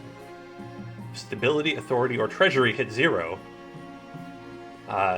then the game also ends. Okay. If rebellion ends, the rebellion win, then you also lose. The monarch can only win in ambition events, which will appear after you've acquired an heir. Well, I don't have that already yet. Well, geez.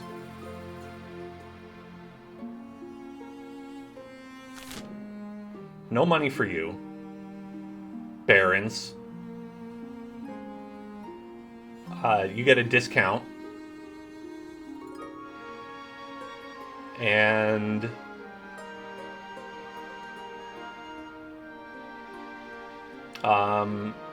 Voxel, you get a discount.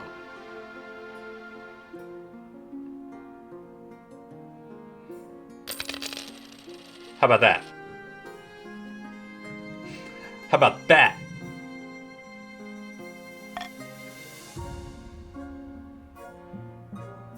Everybody gets money, except for you nasty barons who want to blow my ass up. Prying eyes. Your Grace. Oh, it's Sentinel Blue, okay. Your Grace, you are, of course, the greatest king of this century. It's true. Exactly, indeed. I'm sure that soon all will kneel before you. But your power could be even greater. Death comes for us all, but what if it didn't have to? What if you could be the greatest king for all millennia? I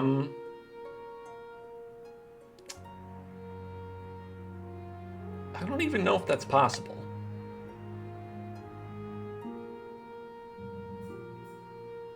There you may be wrong, Your Highness. I happen to possess some knowledge that may interest you greatly.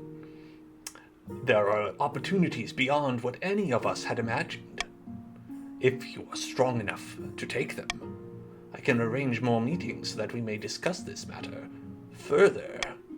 The door bursts open. Ah, so we got to you first. No matter. The Counts have agents everywhere. They've been building up your strength, but there's something more sinister afoot. Their ultimate aim is to recruit you into a cult of immoral blood drinkers. I mean, that doesn't sound so bad.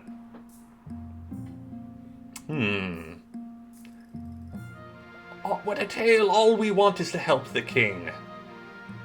Is this true? No. Okay, alright.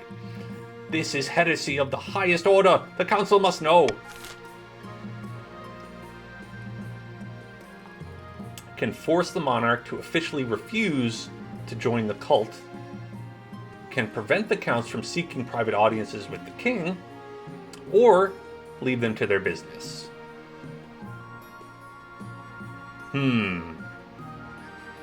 Well,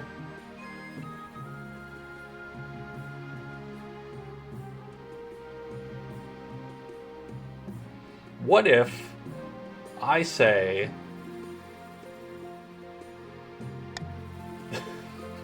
we force the monarch to officially refuse to join the cult, which lowers my authority, but also raises it? How about that? And now it does nothing.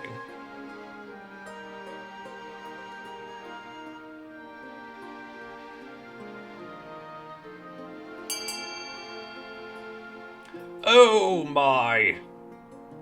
We are tied on everything except what I picked.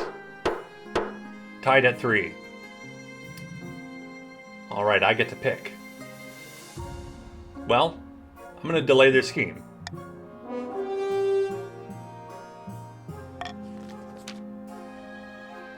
Somehow your schedule becomes chock full of nobles demanding your attention. Your Majesty, a marcher forest has been struck with disease. The barons report that there will be a lumber shortage next year. Never mind that. One of the best boat builders in the coast has died, and the patricians are dying to decipher her notes. They make no sense at all. More and more visits take up your time. Some important, and many decidedly not. You have no chance to speak to the counts at all. Count stat goal will not be evaluated until the end of next season.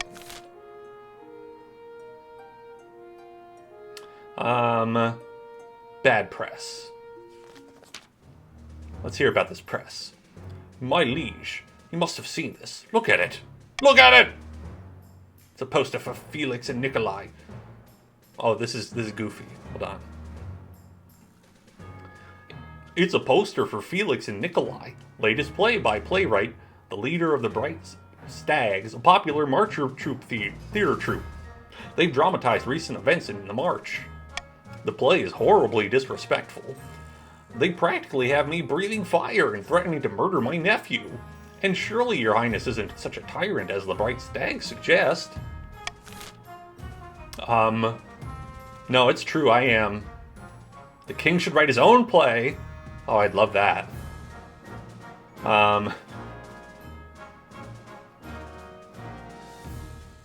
Let's see.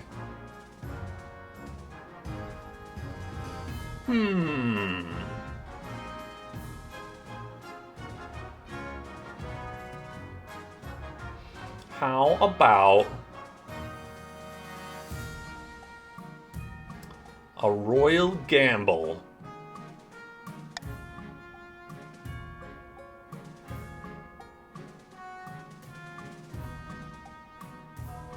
on that one?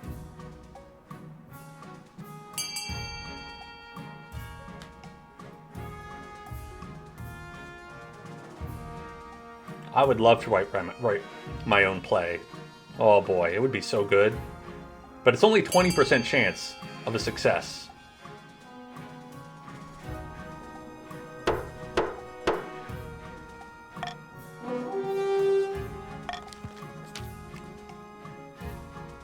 You settle in a palace and put quilt paper. How hard could writing a play be? Very hard, it turns out.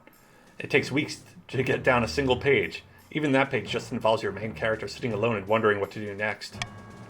You order playwright to finish the script, but he ends up writing a blistering satire about vanity in the marcher upper classes. Ugh, at least it's eclipsed the story of Felix and Nikolai, though that might not be such a good thing. The peasants love it. The barons? Not so much. Well, that turned out poorly. Time for war. Ha! You should have seen the look on the Ashmedan diplomat's face when I told him we were declaring war on his pathetic empire. I kicked him in the rump as he left for good measure. Wow. Time to open a bottle of wine. It's too soon to celebrate, Your Majesty. We've got a war to win. The Ashmedian Empire's golden age is long behind it. They're still bigger than us, with more soldiers and a long history of conquest. But they lack discipline and are plagued by infighting. The kingdom's armies are in decent shape, but this will be difficult. News of the war inspires a wave of patriotic fervor across the kingdom. Old knights come out of retirement, and naive youths stampede to join the army. Hopefully, it'll prove enough. Wow, the military went up. That's bad. Rest assured, my liege, you'll have our full support in this war. What's our opening gambit?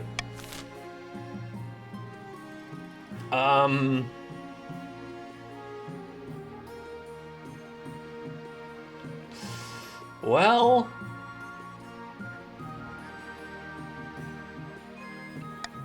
how about I veto the sure thing? We're gonna get stampede in this war. No matter what, we have to gamble. The gamble begins now!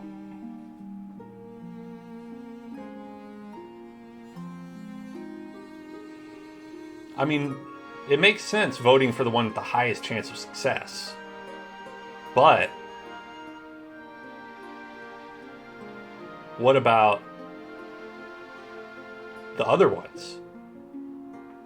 You never know. Ooh, it's tied.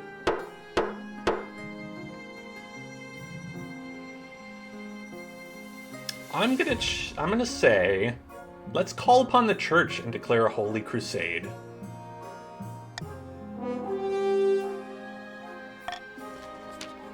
For too long have these Ashmedian heathens been allowed to venerate their false god, called Dovaga. We shall convert them with fire and sword. Unfortunately, the Archbishop's call for a crusade is met with a weak response.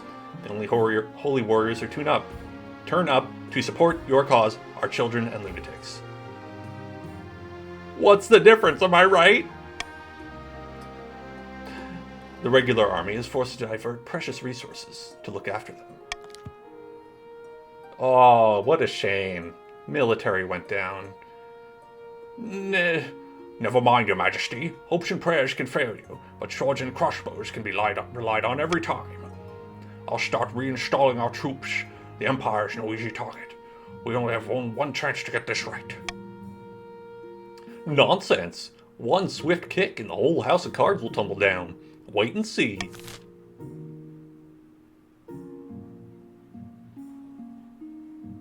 I mean, it's not my fault you voted for it. I had no part in that. Or did I?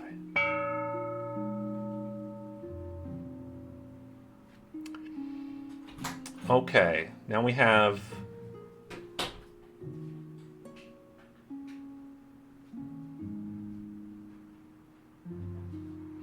If nobles vote for the monarch's choice, they gain 500 personal wealth.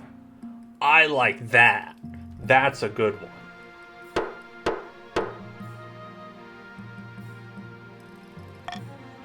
Bribe, you motherfuckers.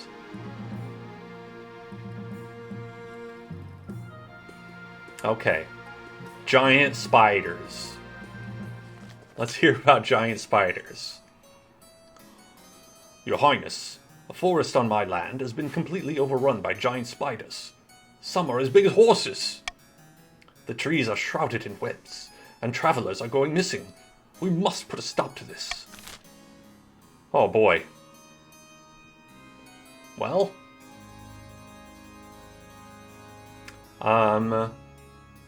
must learn to coexist with giant spiders.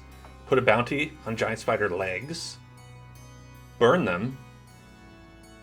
Or Send in the army to wipe them out.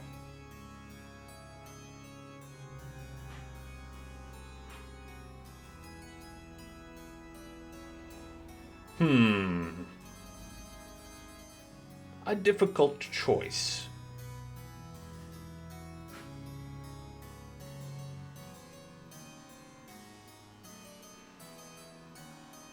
How about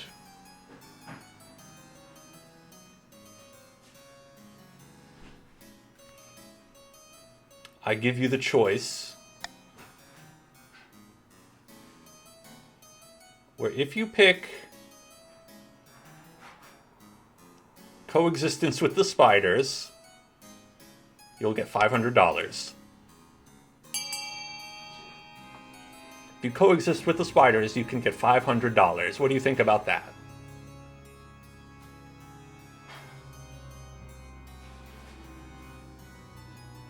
Oh, no one wants $500, huh? All right. Just because you don't want to coexist with the spiders. I see. Well, this costs money. How about we do this?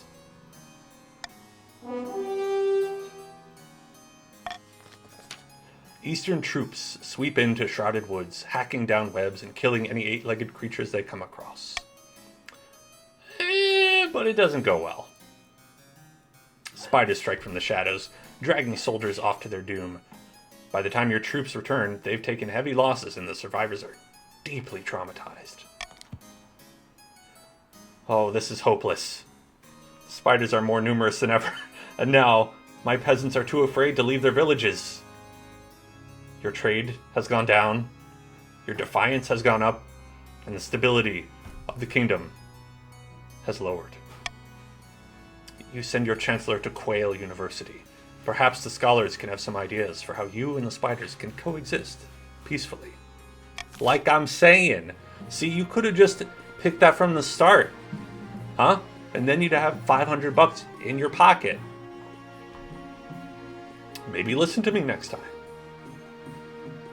The trouble of tithing. Your Highness, I've come to submit a complaint about the Counts of the East. Lately, they've been neglecting their tithes. How dare they? The worst offender is Count Sentinel Blue.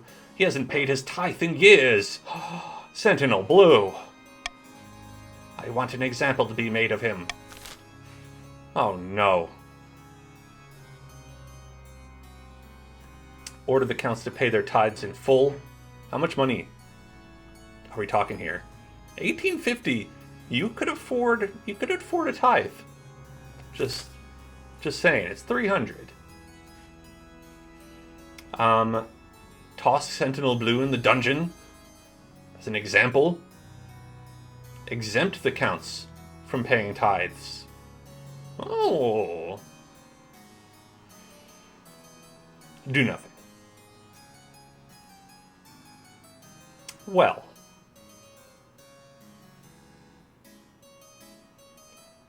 What should we do about this?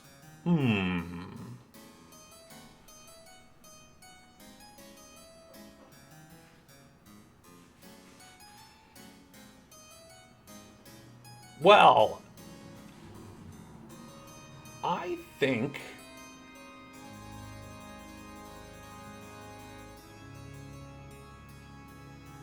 I'll pick this one,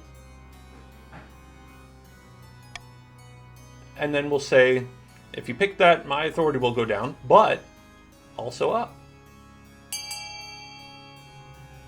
And you can pick whatever you like, I say. Picking doing nothing. Wow, sounds like Congress to me.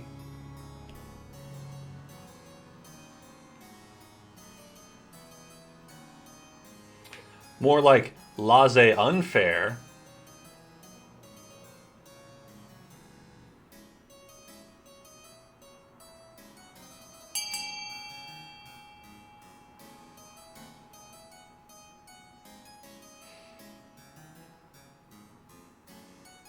Okay, we're missing a vote, but that's okay.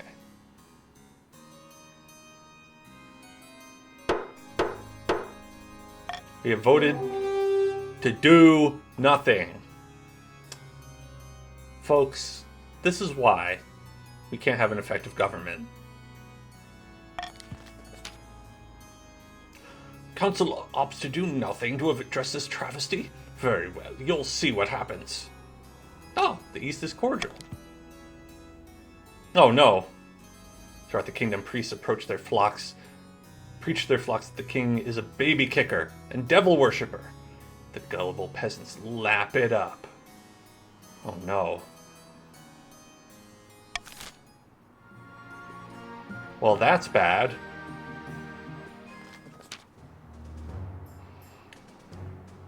Your Majesty, our troops are amassing at the Ashmedian border. Soon we'll cross over and the war will begin in earnest. What are my instructions? Well, I think the marshal should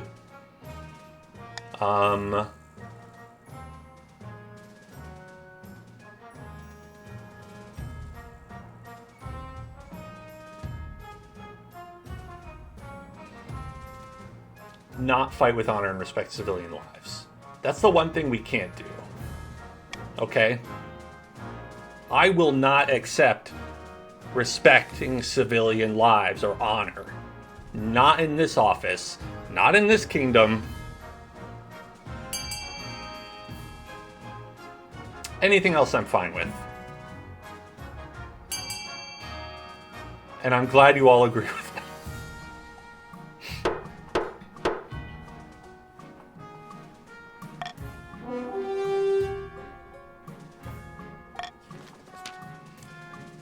Gloves are off, Your Majesty.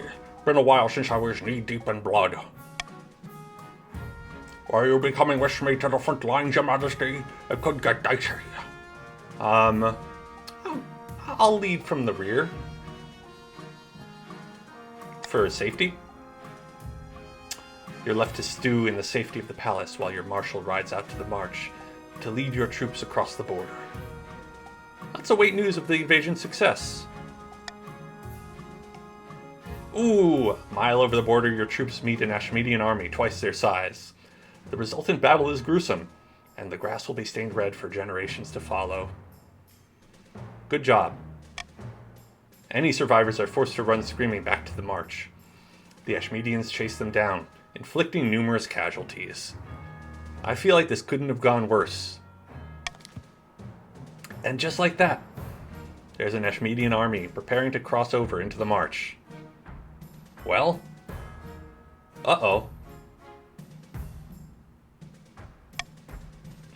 When your marshal reports back, she looks shamefaced.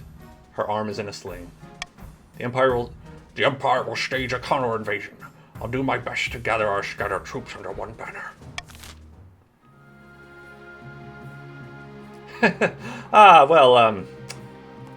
Whew. Thank God we didn't treat them amicably. That would have been insulting to them. Whilst playing a game of chess in an austere castle, two counts of the East discuss their schemes on the crown. Most pleasing. The king is drunk with power. But I was thinking, should we really show the king the true secrets of our group? I thought that was the point. Immortality and all that.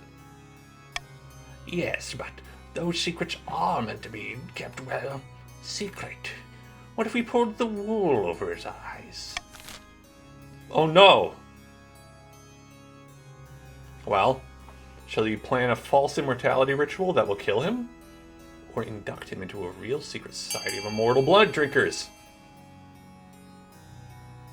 Okay, I mean, that does seem exciting. I would like that.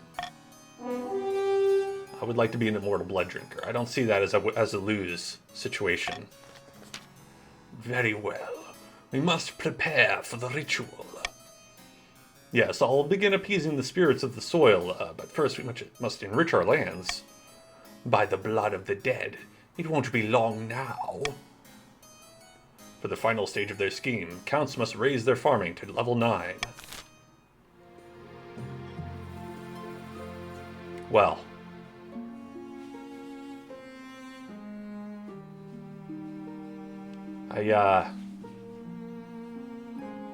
Things are looking pretty bad.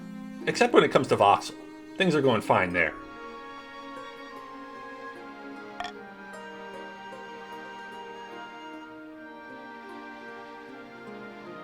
My heir. I want to see what's going up with that. Your quest for an heir is finally complete. You stand before the council, holding a small child in your arms. Should I die, I ask that my crown be passed down to... The council hall is filled with nervous silence. I guess my child. It doesn't matter, whatever. My child! The assembled nobles break out into polite applause by designating an heir who cemented the stability of the kingdom. Your Highness, may I be the first to congratulate you on the birth of your child. What's their name? Dan 2. Dan 2. Hurrah, Your Highness. I'm sure little Dan 2 will grow up to be a chip off the old block. Congratulations on finding an heir. Now, you just need to fulfill your ambition to win the game. Expect a visit from the Spy Master soon. That's right. Finally, the sequel to Dan we've all been waiting for. Let's learn about coexisting with spiders. Greetings, Your Majesty. I'm the arachnologist you sent for. Having spider problems, We want to learn how to live alongside them. No one has asked you to do that. Fascinating specimen with many practical uses. You can raise them as livestock and milk them for their potent venom, or you can harvest their silk, which makes for fine sails and formidable armor. Last, but not least, you could train them from birth to be ridden as mighty steeds. Who could resist a cavalry regiment that comes into battle atop these almighty arachnids? The possibilities are endless, but first you need to get a hold of some eggs. Delicious eggs. No easy task. Well, could hire some adventurers, lure the spiders, or leave them alone.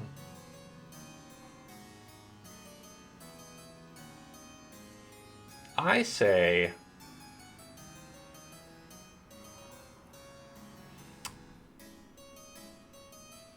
veto. I'm going to veto leaving the spiders alone. We will not be leaving the spiders alone. No matter what we do, we are acquiring spiders. Spider technology will win us the war.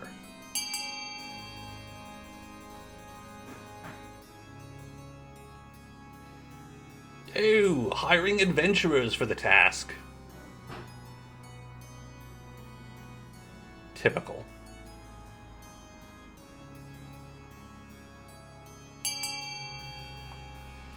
At least we get the spiders. I'll pay $950 for spiders. That's worth it for me. You send an urgent message to the Adventurers Guild. The next day, a band of scarred ruffians with impractical weapons appear before the council to hear your proposal. Join spiders, is it? No problem. I'll swing back to headquarters to pick up some antidotes and a bug-smashing hammer.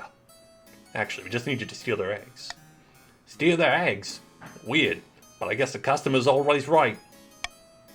Adventurers return a few weeks later, their wagon groaning under a glistening heap of spider eggs. You order them sent to a nearby farm to be hatched and raised as livestock. Hopefully, Eastern farmers are up to the task. I mean, the farming is pretty good there. Oh boy, time for the invasion. Maybe we'll all lose to this army. Your Majesty, our invasion didn't exactly go according to plan. Ashmedian troops gave us a thrashing, and now they're pouring across the Marcher border. It doesn't look good. I'm all out of ideas. Maybe the council can help. Alright. Trust in the barons to hold them off. Terrible idea. Hire mercenaries to assist the defense. Relatively okay idea. Desperately sue for peace. These seem all bad.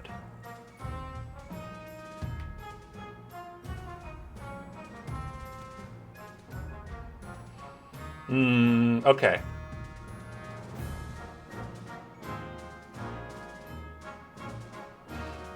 I think we are going to trust the barons, and if you pick that, you'll get some money.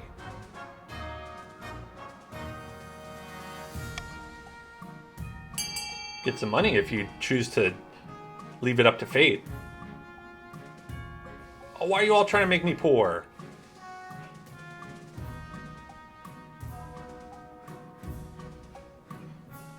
Anytime I offer you guys money, you're just like, oh no, I don't want any money.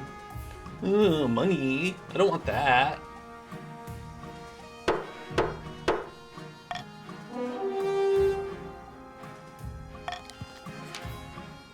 Wow, I have very little money now. I'm sure you're happy about that, Voxel.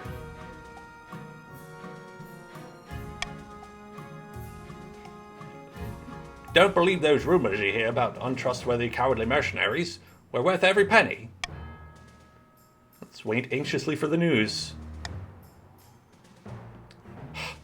Damn mercenaries left us in the lurch. They fled at the first sign of trouble. Without their help, Ashmedian troops overran us. It was a bloody massacre. This is the council's fault, not mine. Now it's not the time for finger pointing. Oh no, it's very much the time. Ashmedian troops are flooding across the border into March. Ooh, that military is going down. That's a low military.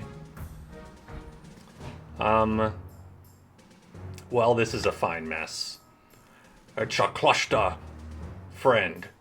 I mean, it's a bit of a canunfuck, to be sure. Oh no. Over the next month, Ashmedian soldiers, accompanied by enormous stomping war golems, win several key victories over your troops and occupy much of the march. Well, everything is bad there. The war may already be lost.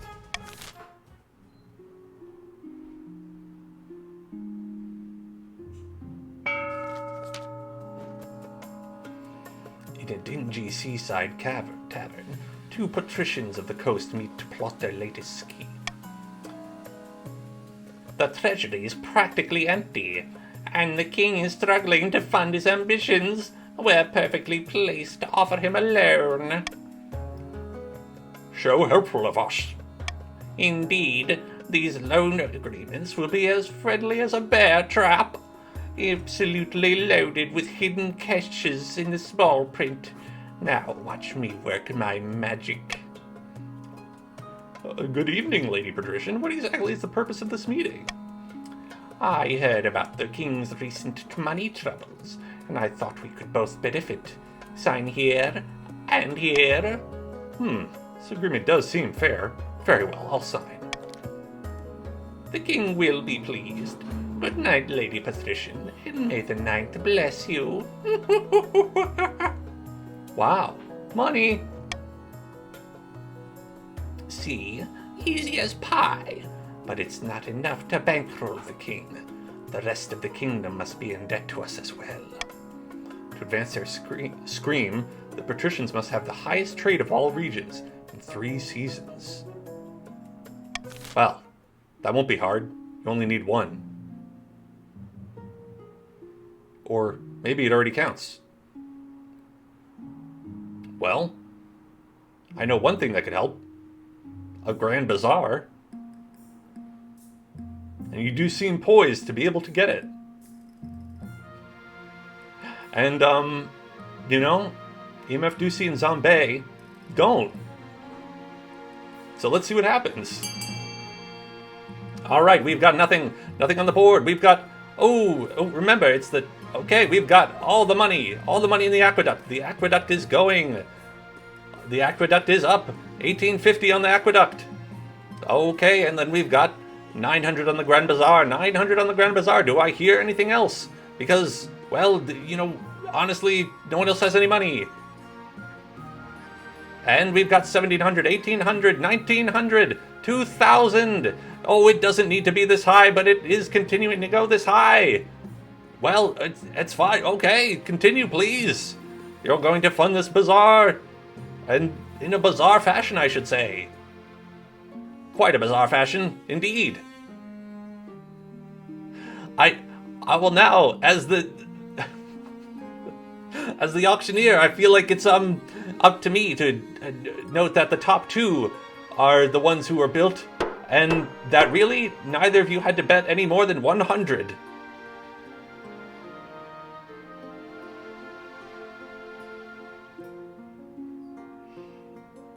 Well, there you go.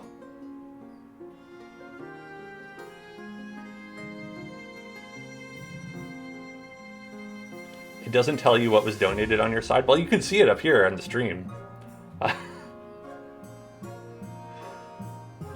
You know?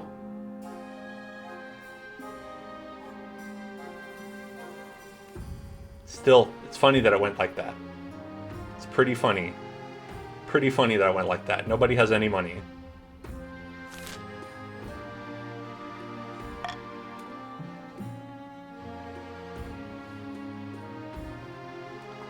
Well, I just want you all to know. I want you all to know that you could have gotten away by just donating 100 and gotten your building built. But the fact that you didn't was very entertaining to me. Let's hear about my ambition. At the start of your reign, you said you wanted to be the greatest king who ever lived. But so far, you haven't convinced anybody. Your authority is still lackluster, Your Majesty. Your current ambition isn't working out for you. If you want to stop the nobles from overthrowing you, you need to pivot. Change your image. My advice would be to infiltrate each region with loyal spies, defeat their schemes of your own. But your other advisors have other ideas. The common folk are a sleeping giant that even the nobles are afraid to wake. If you become beloved by the peasants, the nobles won't dare overthrow you for fear of revolution. Here's another idea. If we can win our ongoing war against the Ashmedian Empire, the nobles will forget their schemes entirely. Don't listen to the rest of these fools. Have you heard of the Scepter of Sages? It's a lost artifact, forged by Queen Alma the Wise. There's a legend that any king who recovers it will rule over a golden age. Wow.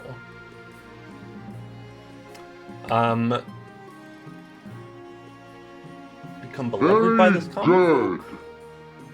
Oh, hey! Thank you, Penny Girls, for subscribing. You know what that means, folks. It's time to eat hot chips and lie. That's right. The Infuego of the Flamin' Hot Cheetos is here. Thank you so much, Penny Girls, for this Cheeto. As you can see, there are no tricks, only treats of chips. And here it goes into my mouth.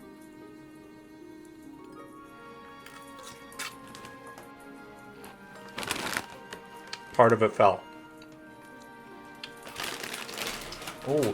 Oh no! Do I get a notification if you buy a shirt? I think so. Is that good or bad if you do? I could turn it off. Yes. It's been... I had to eat that, and I didn't like it. And so I think I've earned a moment of sponsor time. Just like they do on Hot Ones. Just like they do on Hot Ones, I've earned a second to say I've earned a moment to say we have merch available and you can buy it at HELLZONE.club.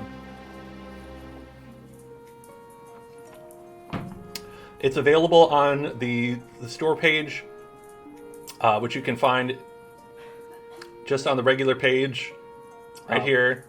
Look at that. It's down here. It's also up top if you go to merch, and you can buy some. The cup is very good. It's nice. You got the hoodie, got the tee, and you've got the motivational t-shirt. If you ever want to be motivated to do that, all you got to do is purchase. You can find it at !store or by going to the streamlabs.com/HELLZONECLUB. And now, I have a little bit of hot Cheeto in my teeth. And so I'm a little bit uncomfortable. And so I hope that you can make 3 easy payments of $69.99 and get your Hellzone Club merch today. That's right, get your Hellzone Club merch today. And please, don't delay, get it today. And feel free to let me know if there's any other designs you want me to make, because I just made what came to mind off the top of my head.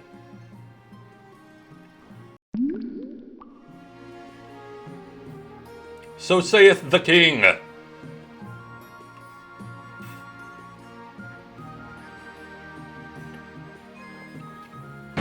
So hydrateth the king. The Cheeto made me feel bad. Inside and out. I don't know how it made me feel bad outside, but it did. Now, I'd like to also say that if anyone wants to join this game, you can go to kotc.app and enter the room code ZQUAS. And you can join. And if you donate anything or make a purchase at the store or something like that, then I'll eat another hot chip. Okay, back to our regular thing that we were doing. Boop. Okay. I think we want to stability and trade.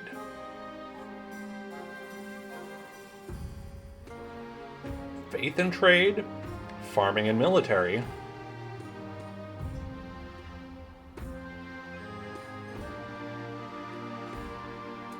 or stability and farming.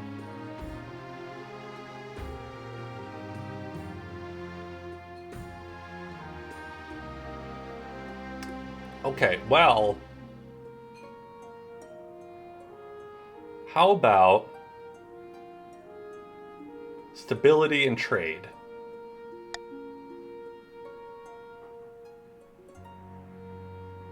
I picked that one because the most people here probably don't want me to do that. A wise decision, Your Majesty. I'll begin recruiting spies. Many spies have many eyes, and so do the spiders. But this will require a fine touch. Your priority is to raise the kingdom's stability and overall trade as much as you can. And of course, there can't be open rebellion amongst the nobles.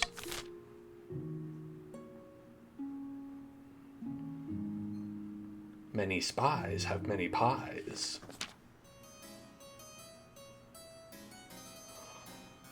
I am most pleased with this new stadium rebuilt on my land, but the gladiators believe the arena is cursed.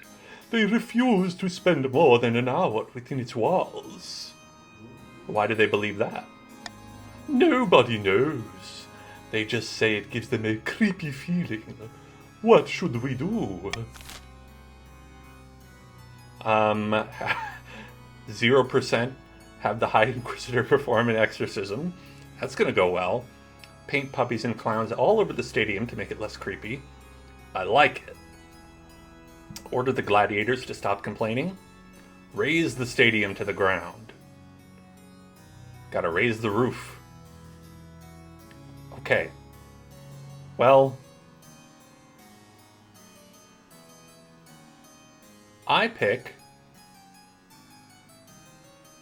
veto on this one that's not gonna work.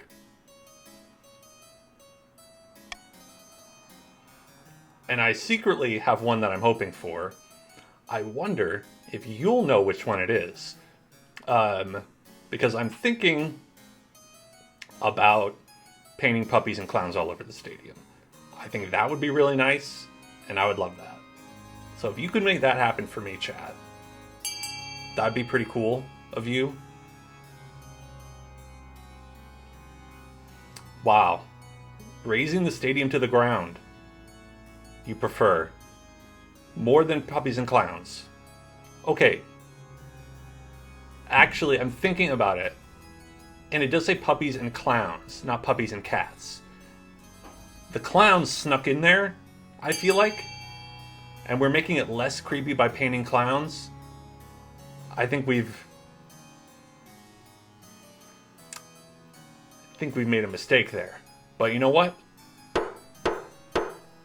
I didn't read the contract. Penny girls, I will very much remind you, if you wish. I don't know when your payday is, though.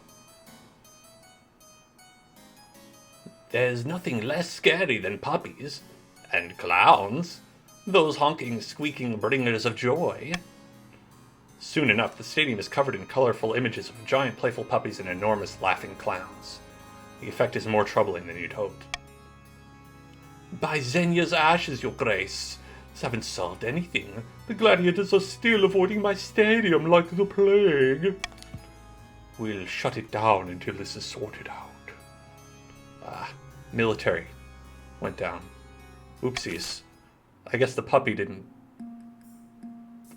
work. Puppy strategy.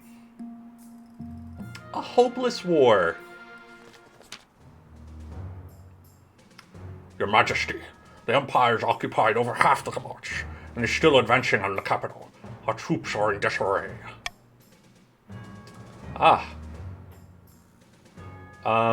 Nonsense. The war is going swimmingly. You're in denial. We need to make a desperate, last-ditch attempt to drive the Ashmedians back.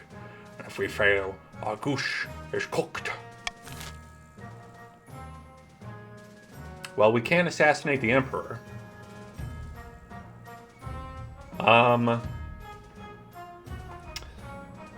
Rally the troops for a desperate final battle? Pretend that the capitals come down with the plague. Or beg for a peace treaty and offer expensive concessions.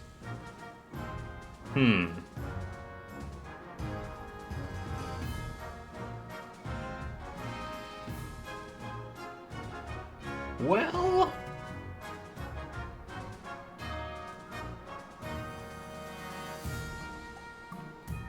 how about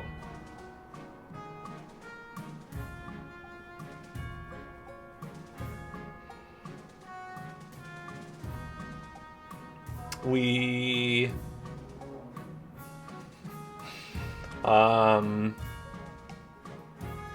pretend I'll offer people $500 if you vote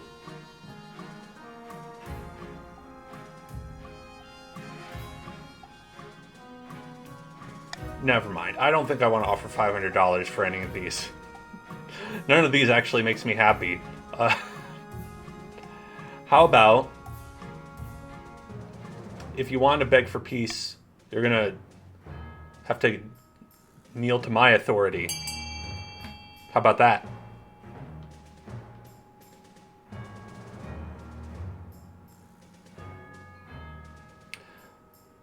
You know, I feel like we gotta beg for peace. Begging for peace is really our only option in this. Okay, we're gonna pretend that the capital's come down with the plague. Everybody! Oh, we have to cancel the war on Friday. Yeah, I'm super sick. I'm not doing well.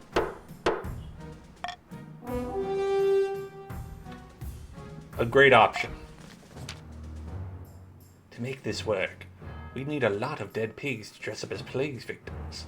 Not sure there are enough pigs left in the whole kingdom. Spymaster does her best, hiring a few actors to lie pathetically in the streets, theatrically groaning, but the Ashmedian spies aren't fooled. This fake plague business was a foolish idea. This fake plague business was a foolish idea. It's the king's fault for not vetoing it. Why'd you make me vote for it? How dare you make me vote for this? It was a bad idea. The Ashmedian troops continue to advance on the capital. Your marshal prepares for a siege. Uh-oh. Well, this is bad. Okay, so I'm gonna do a cruel tax on Voxel and Penny Girls. Oh, Penny Girls, you joined too. Hey, welcome. Thank you. And Voxel, thank you so much for purchasing a tea and one other item. You got the thank you. You got the millionaires joyfully driving your red Porsche Carrera convertible down the Kaanapali coast of Maui or somewhere better shirt. That's amazing. Time to dump all these Cheetos into my mouth in gratitude.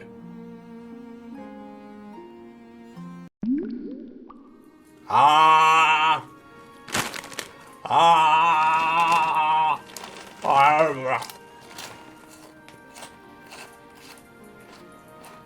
Congratulations! I am so very grateful for being the first purchase on the HELLZONE store. But can I just say how not grateful I am to have hot Cheeto dust all over my mouth? Can I just say that?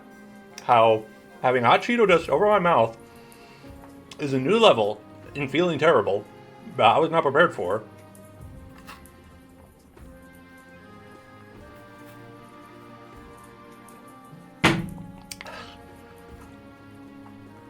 I actually feel that this is not going to help, but I feel like doing it because it makes me feel like I have power over my situation.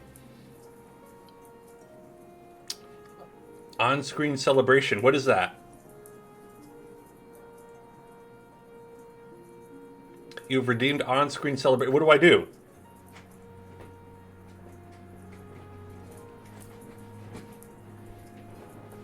Like this? I don't know what that is. Am I doing it? You were close. A bunch of emotes fly around. Is that happening for you? It's not happening for me. I don't know. Did I? Where did that? Like, it did? Okay, that's good.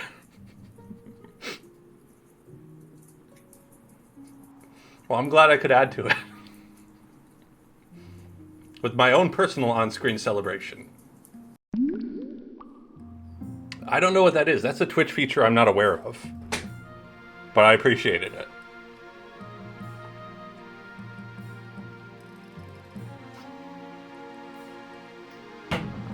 God, that was so much, but I appreciate.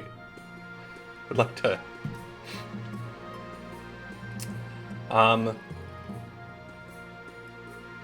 And you have effectively earned a discount on your tax.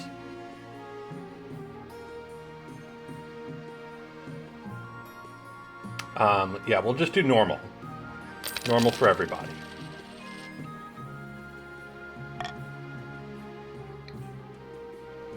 I was bribed into lowering your taxes. Alright, Panic in the Council. Oh, I got to see them in concert. Panic in the Council. Oh, they're great. Alright. Now we have Lady Patrician Pennygirls here. Your Serene Highness, I bring bad news from the coast. We are receiving reports of...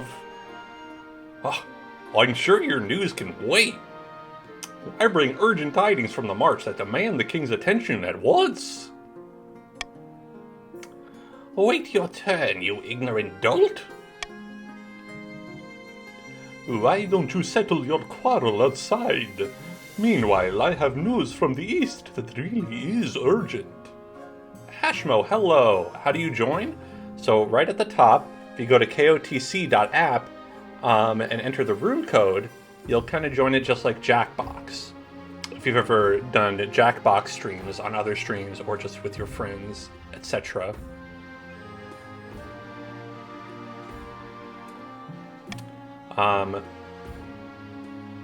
Okay. Now, one at a time. The industries of the coast are in grave danger. The workers are striking. They demand fewer hours and higher pay. Oh, that's detestable. Can't believe that. Is that all? By the 9th. Order in the march is broken down, my liege. Some battalions have killed their own officers and begun roving the wilderness, acting like common bandits. My news is worse still. The eastern courts are corrupt, your highness. Judges are letting off the vilest criminals in return for the slightest bit of coin. All these problems have arisen because the kingdom is increasingly unstable, your majesty. Something must be done. Agreed. Make sure these issues are dealt with. Unfortunately, we lack the resources to tackle all these problems at once. We must vote on which matter to prioritize. Okay. Are we going to break up the strikes along the coast, hunt down the outlaws and deserters in the march, or reform the eastern courts? So, trade will go down in the coast. If we do that, military will go down in the march if we pick B, and trade in the eastern courts will go down if we pick C. Okay. Well, that's nice. They all seem to bump up our stability, but I assume it'll make whoever's problems we don't solve upset.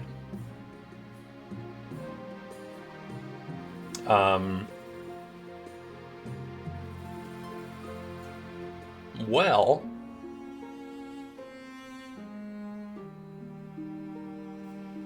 here's what I'm going to do. I'm going to veto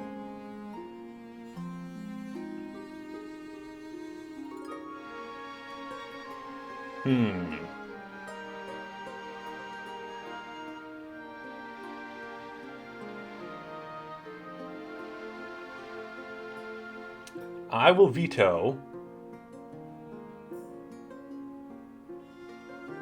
nothing. This is your choice, everyone. Your choice. I believe in you.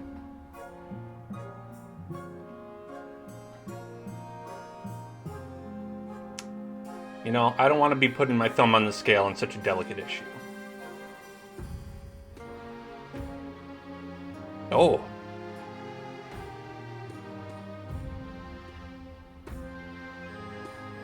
Very well.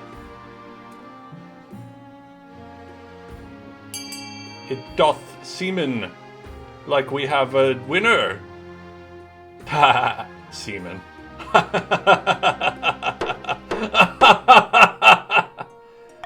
Good one. These Cheetos are making me crazy. Weakened their military. Over the next month, the deserters are subject to swift public trials, followed by even swifter public executions. The army is depleted, but much more disciplined. The crisis in the march has been quashed, making the kingdom as a whole slightly more stable, but the nobles of the other regions feel you're ignoring their problems.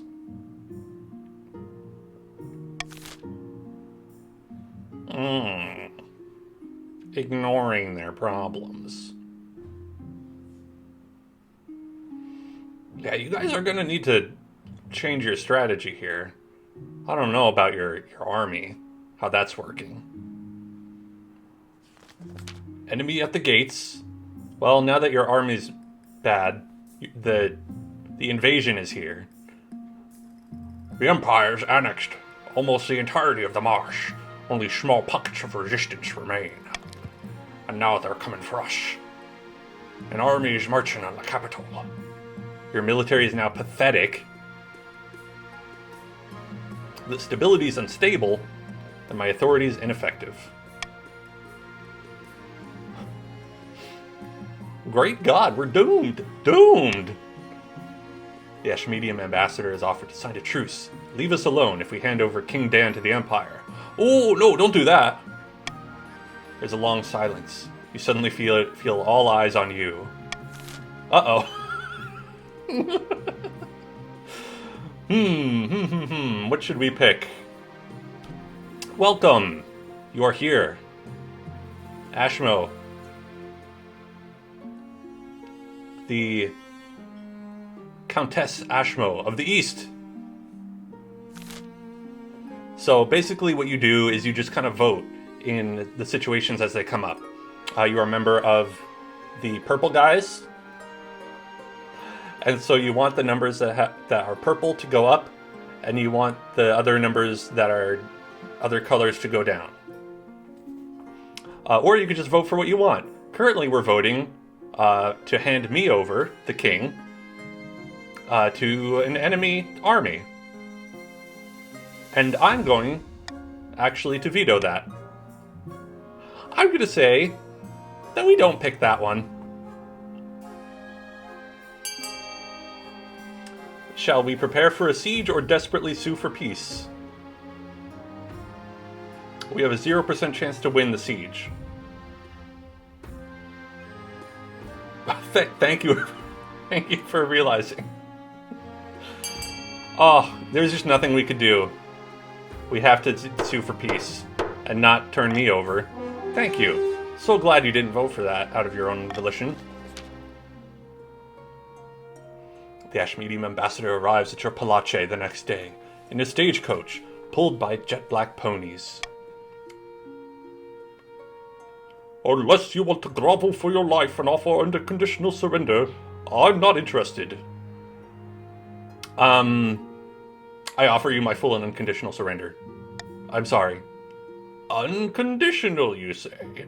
Now you have my attention. Of course, you have to open your capital's gates and let us in.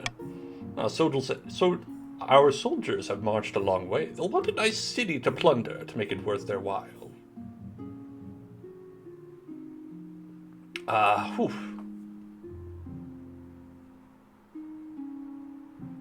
Well, I accept. Sounds great. A week later, troops from Ashmead march unopposed into our capital. The nobles can only watch and seethe in outrage. I'm a great king. I've done a great job. The first priority of the Ashmedian soldiers is to loot the churches and mansions, stripping gold from every altar and the silver from every drawer. All of the faith has gone down, and everyone's become extremely angry.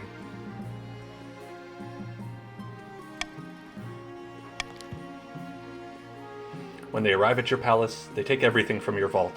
They even take your crown. Then they march you through the streets, the dunce's cap on your head, forcing you to smile and wave to your citizenry. Ugh. The end of your humiliating march, you find that the Ashmedians have set up a chopping block. The ambassador is waiting for a sneer with a sneer of triumph. Wow.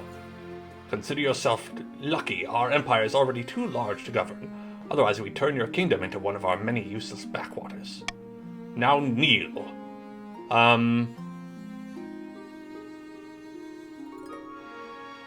But we had an agreement. Ashmead doesn't respect agreements with weak rulers. Ugh. Now kneel, or I'll tell my soldiers to chop your legs off. You kneel. The axe descends. But it's all right, you think. A moment before your head goes flying. You stop being a kid the moment you surrendered. Your headless corpse is embalmed and taken back to Ashmead, where the Emperor uses it as a hat stand. Oh no. Who shall we vote for? Would you like to vote for Emmanuel, the Count of the East, the Patrician of the Coast, or Dan 2? Oh, votes for Dan 2.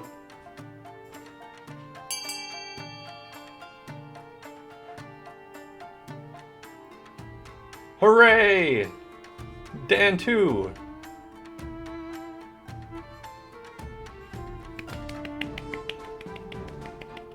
In haste to complete their scheme, the barons mishandled their gunpowder. It blew up in their faces. All that was found of Baron Zombie was a pair of boots with feet still inside. With their plans in tatters, the counts retreated into their castles to brood. Their olive branch was rejected, the secret of eternity that they had guarded for eons. They would not be so kind again. The patricians failed to turn the kingdom's debts against it, and the moment had passed. Ever practical, they set about collecting interest and hoarding wealth, waiting for the time to scheme once more. After King Dan's unexpected death, the nobles agreed to pass down the crown to his chosen heir, young Dan II. Whether this was out of loyalty, pity, or bitter compromise, who can say? King Dan the Kneeler! That's what they called me in college. We made it 2 years. The wealthiest noble was Penny Girls. Congratulations. The poorest one was Ducey. And, yep. We lost everything. And sued for peace.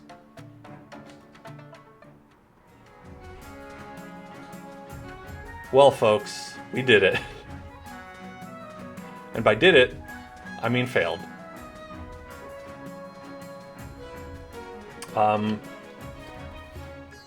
I can't believe how badly we all did. Honestly, you all voted for that war. I don't know if we have enough time to do a whole other game. Maybe we'll go faster if, since we know all the rules. But yeah, you did get me off the throne. It's true. It's true. Alright. Let's see what we would have up here. I'm going to be Dan 2. And it's going to be called Swell Zone. Actually, you know what? We do only have an hour. And I don't want to leave us in the lurch. Because it'll be very hard to get everything back. So what we're going to do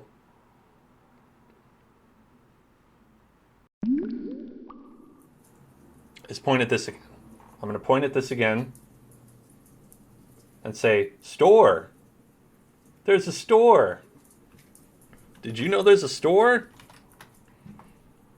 There's a store. Store. Store. That's a store. Store. Party. Store. Burger King. Store. Party. Store. And if you came in late, the other announcements is that we have new emotes, including Toasty, who is sad to say that he couldn't make an appearance today. He was feeling a little underproven today, but Toasty is now represented in emote form. I was going to make him a free emote, but Toasty's a little bit of a diva. He said he wouldn't work for free. So sad, honestly, but it's fine. You know, managing egos, it's tough. It's tough when you're handling talent at that level. But what can you do, folks? What can you do? We had people asking for Vampire Survivors. I will always play Vampire Survivors. I've actually played several Vampire Survivors type games that have been also pretty good. None of them have been, I would say, maybe as good. But you know, you can't beat the king. Heavy is the crown on the head of me. But I would say, hold on.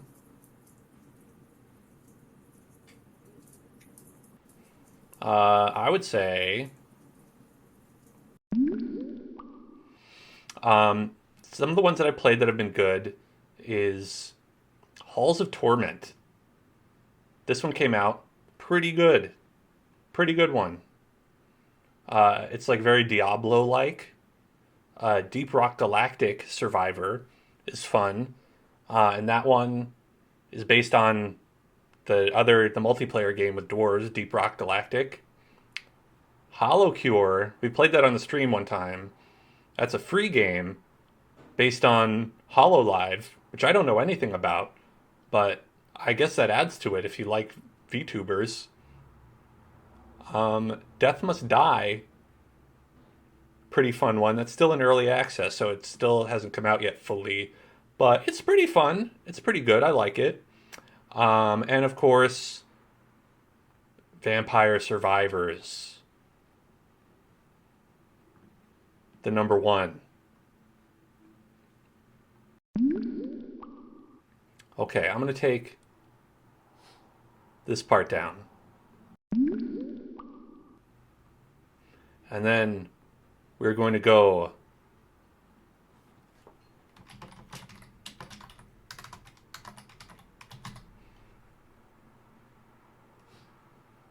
right here.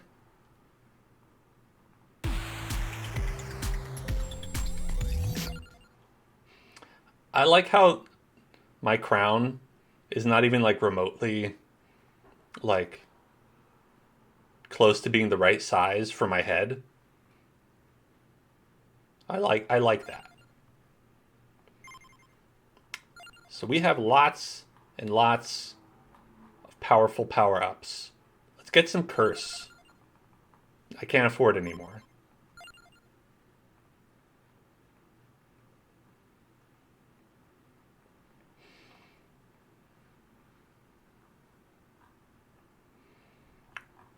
I have lots of characters here. Who should we pick? There's the normal characters. Boo. Toasty. Copyright infringement. Copyright infringement. Missing no. Sigma. Balls. I don't have Space Dude yet. Survived 20 minutes in Space 54. Well, we'll have to do that.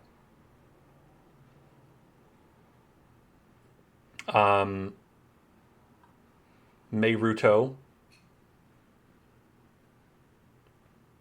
Ghost.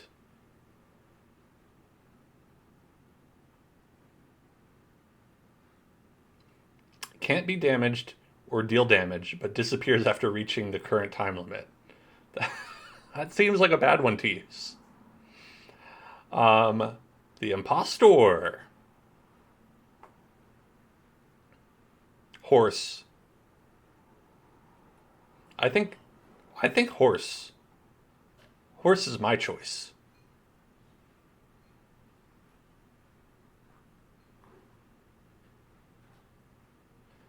Okay.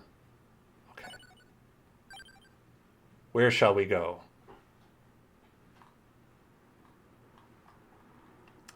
I have a lot of stages as well. I don't know if I have all the stages.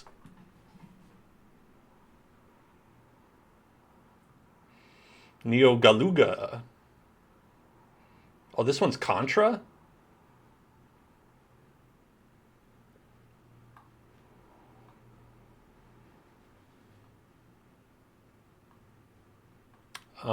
Let's go to...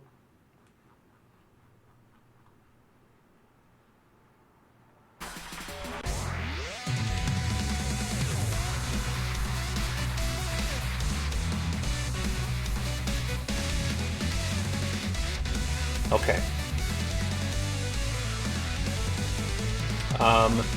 So do we want double clock speed? We got about an hour. Yeah, we'll be able to do multiple then.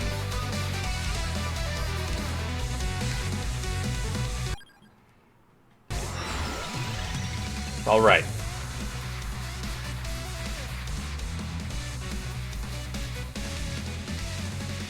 Okay, I like this one because it attracts all standard stage items, pickups, and light sources towards the character. So you can just get everything. Horse.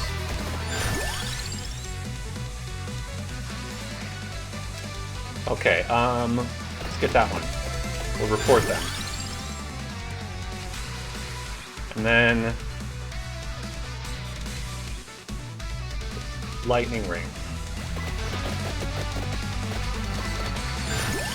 And then... report.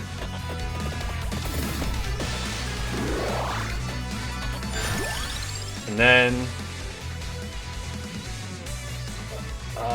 clock.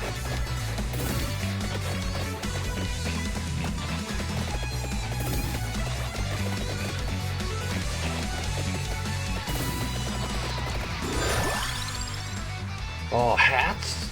I like hats. Hats.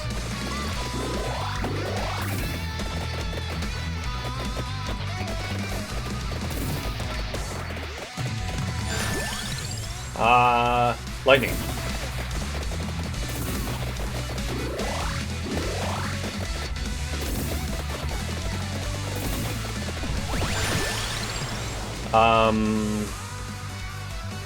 Mini crewmate. Candelabra door. Hat.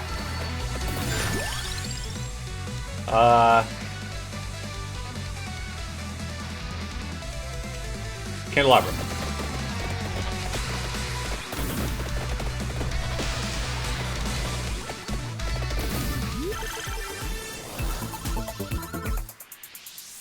Oh yeah, all right.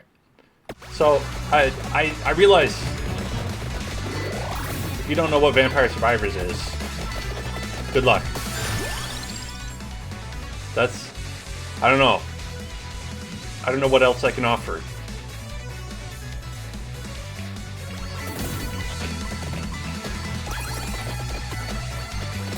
It's a game where lots of things flash around on the screen, and there's lots of enemies, and you gotta kill the enemies.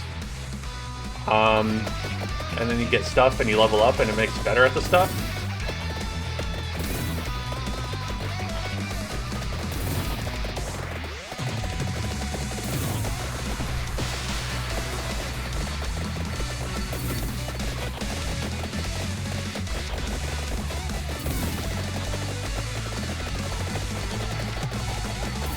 Oh no, there's a lot of guys.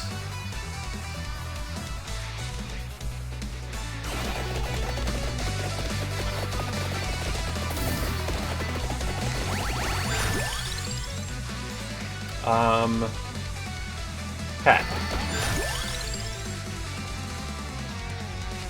Candelabra. Laurel.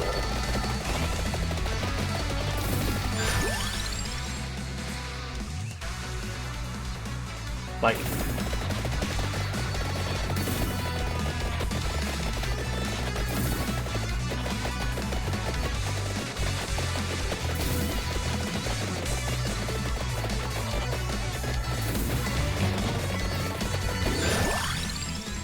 ooh, the Four Seasons.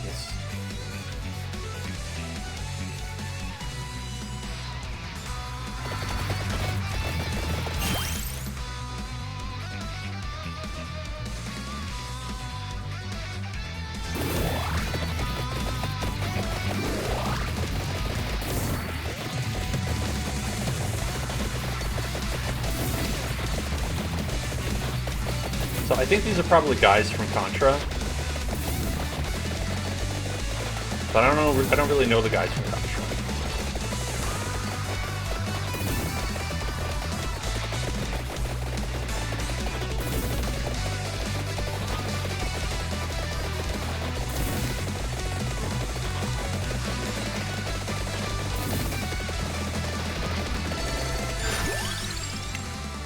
And then hats. Hats.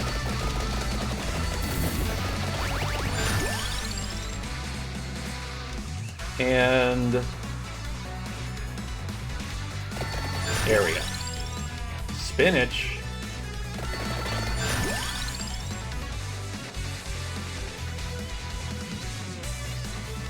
Do we have everything?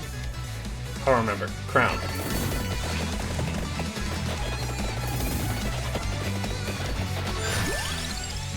And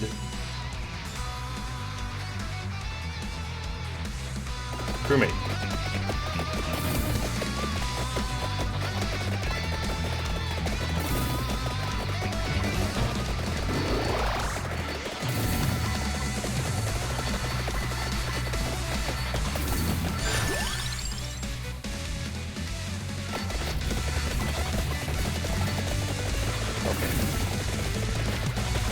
I think we're doing good.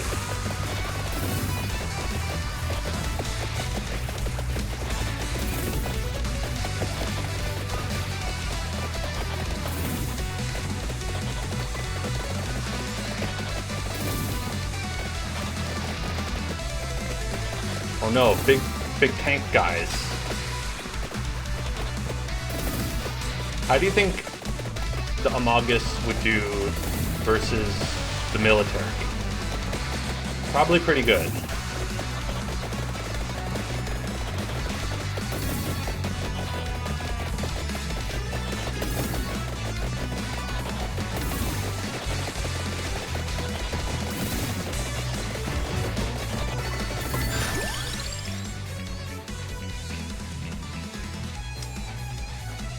Let's get...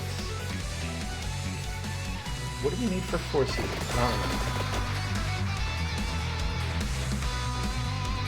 Oh no, we need the nipple ring.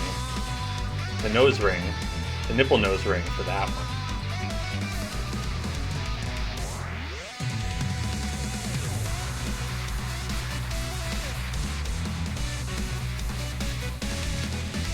Okay, so we should look for the nipple nose ring.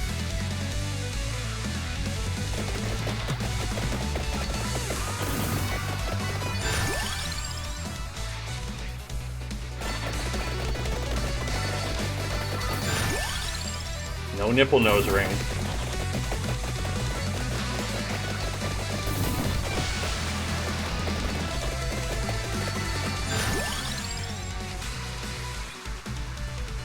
And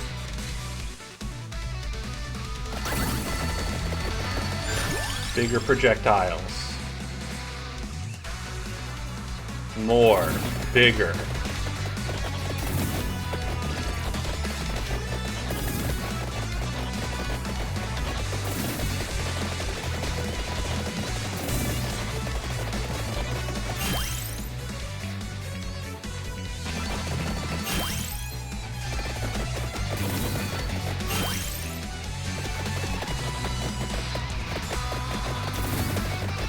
Okay, now we got a big boss. That's okay. He's not that tough. Force is stronger.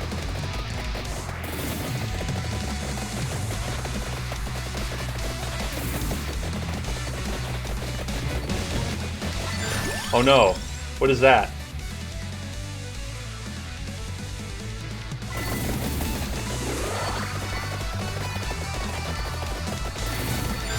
That's some sort of like kill wall coming from below me? Well, that can below me.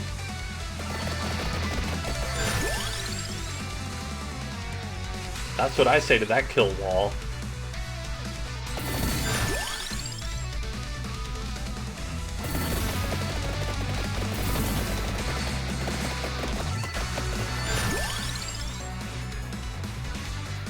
A mini horse? Well, we are the horse. We should get the mini horse then.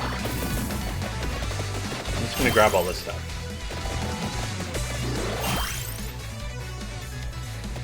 Extra passive weapon?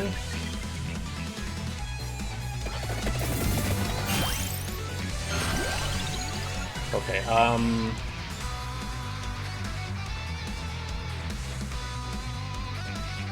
Tone.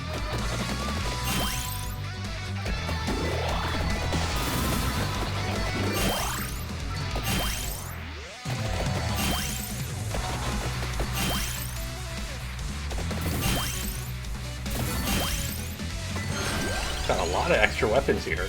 How about...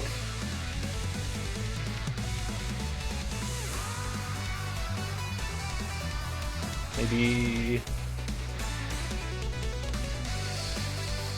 Stone Mask.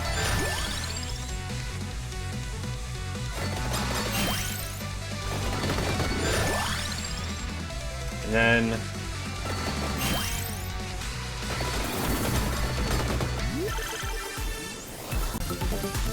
Ooh.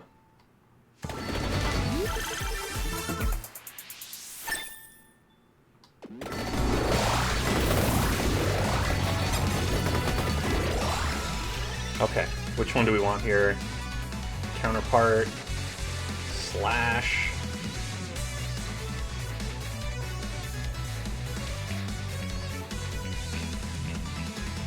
Yeah, we'll get that.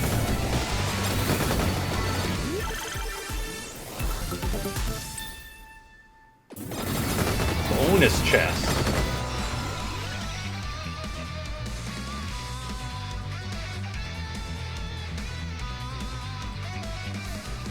Sure.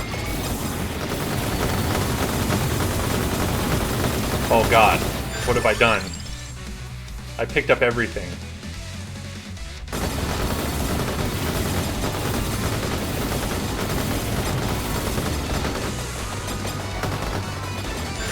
I don't know if I should have picked up everything, but I did.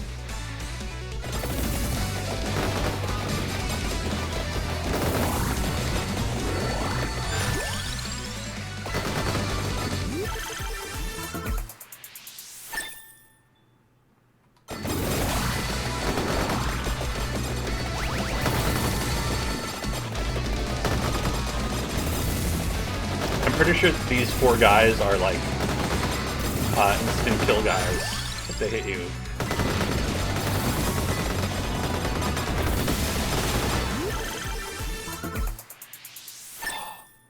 We did it.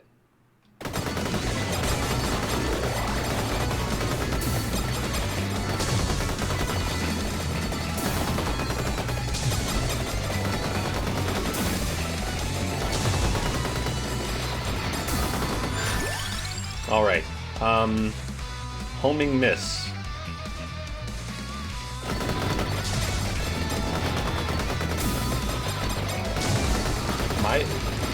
Oh, I got a bridge over there.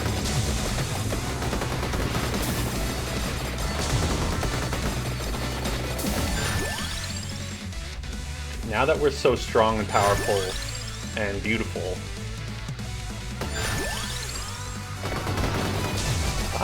we are cool. Just kind of like charge through these enemies.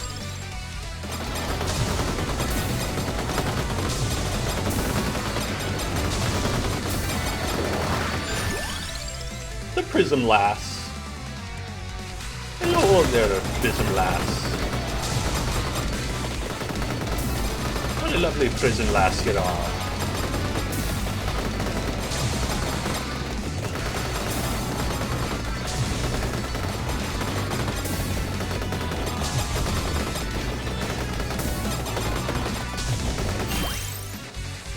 detailed map in Neo Galuga.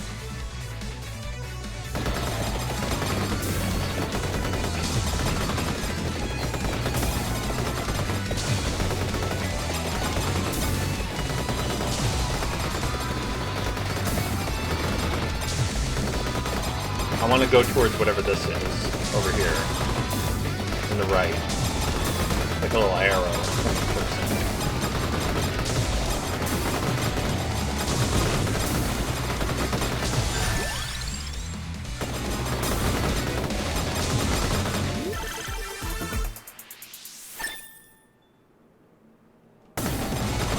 Level 3 horse.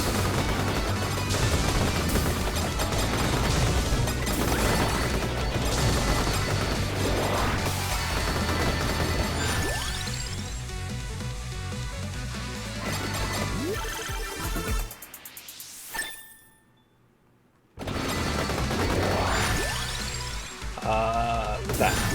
And that. And that. And that. And that. And that. And that.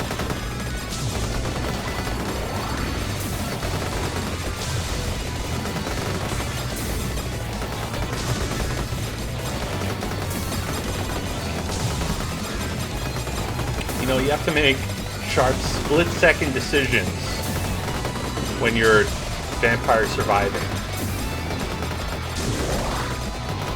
Or you could stop and think about it. But I'm not going to do that.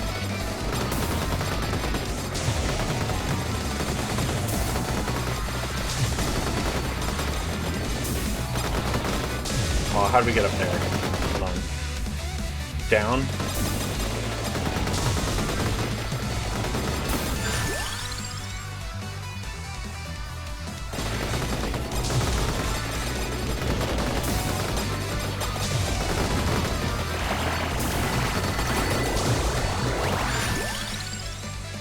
Metal Claw.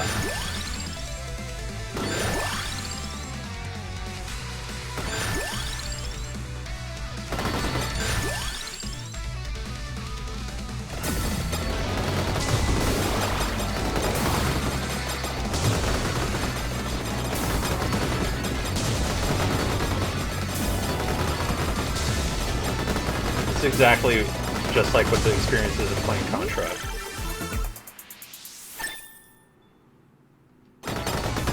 Got the Go Die Shuffle.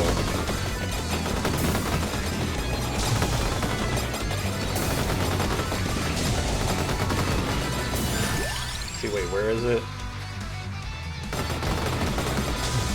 Hold on. Where's the thing?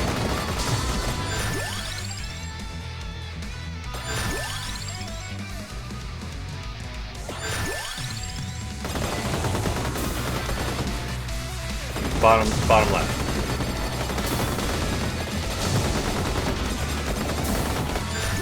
See it.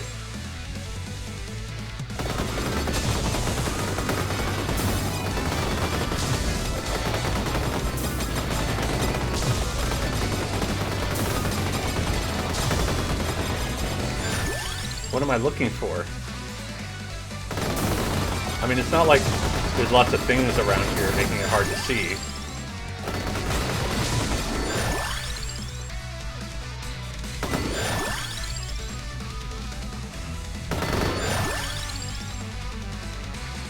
Yeah, I can totally see. I totally know what's happening around me.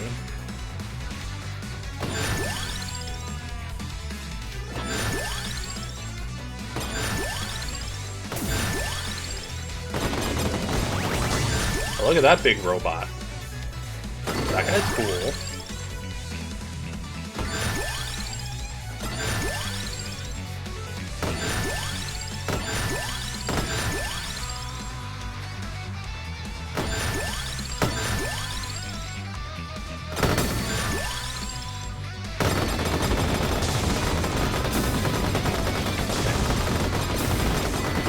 There is a guy to destroy somewhere. I think we're in the right area. We got the emergency meeting button.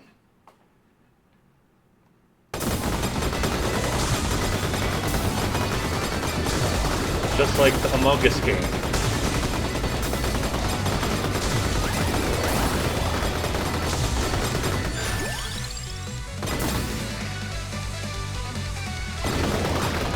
Oh, it's this.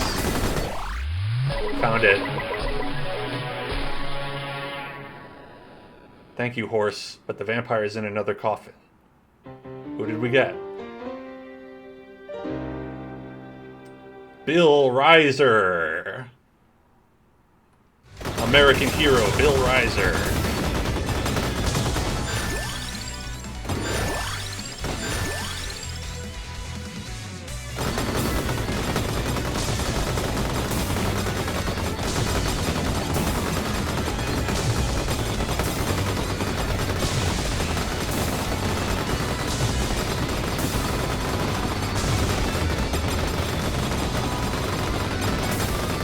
Who is the impostor?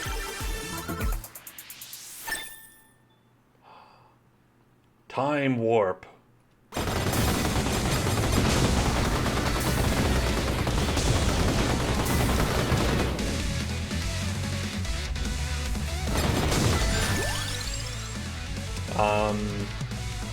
That one.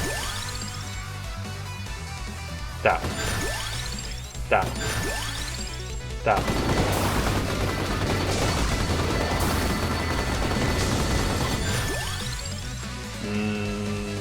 That one.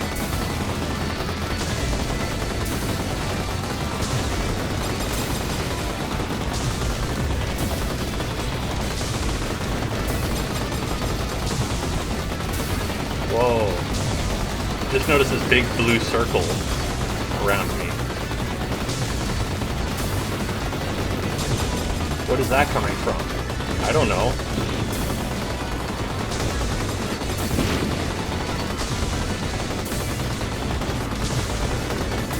Oh, look, there's Death.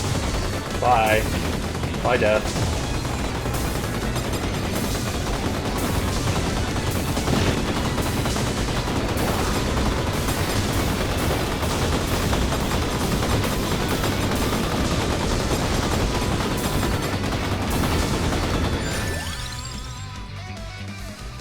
I am Death. I do feel that way. Killed 44,000 guys so far. Multi-stage missiles.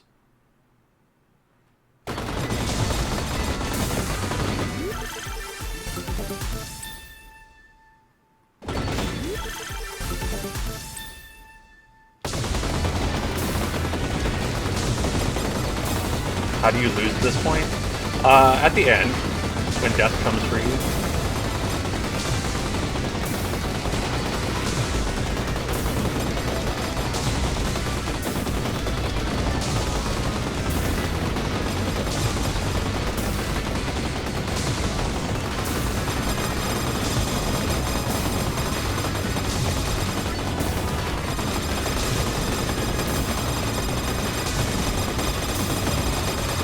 That guy. He's dead now.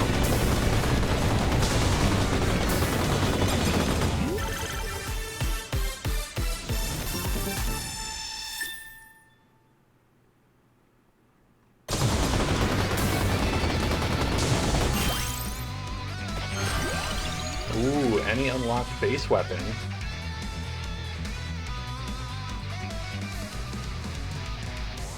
How about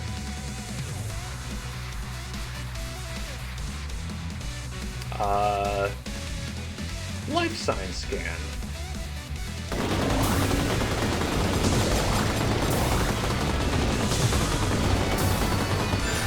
There's a lot of things going on.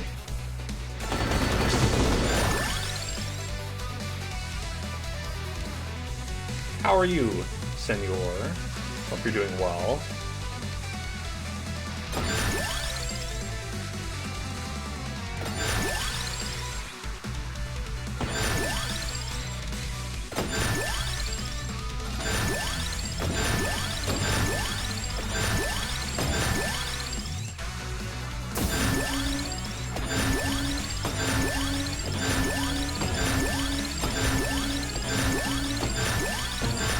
seem to be leveling up quite a bit.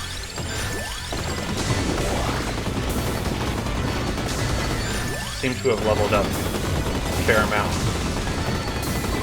in this moment.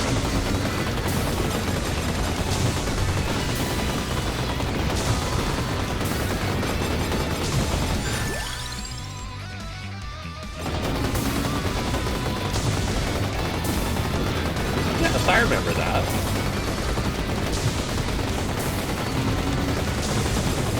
Hold on, I can't quite see. Huge alien cyborg presence has been detected in the northeast of Neo City.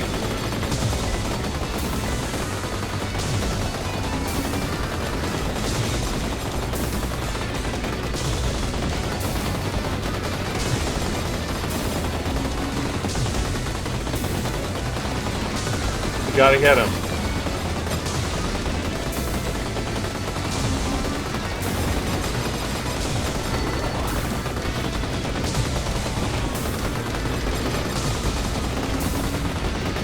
Hold on, I don't know how to get there.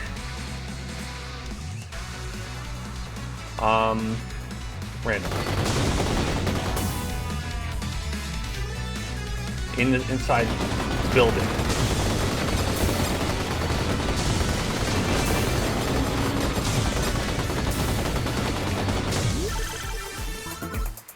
Ooh, cool ring.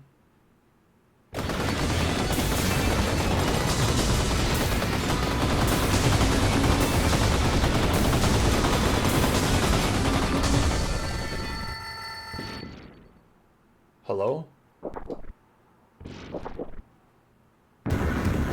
Oh no! Big crazy monster!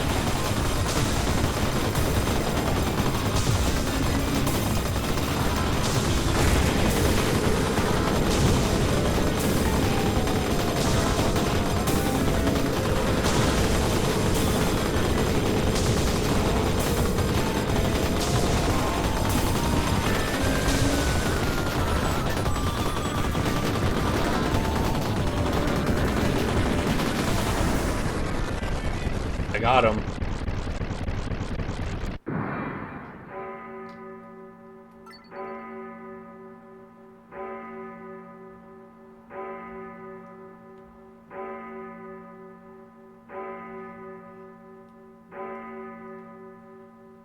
Hello?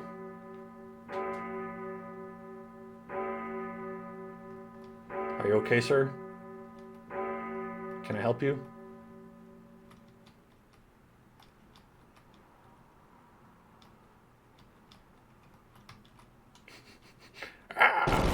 Oh no! We did it!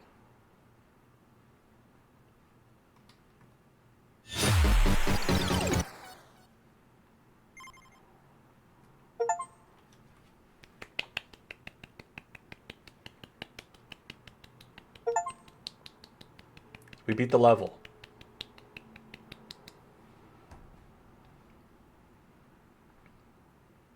And we unlocked 11 things.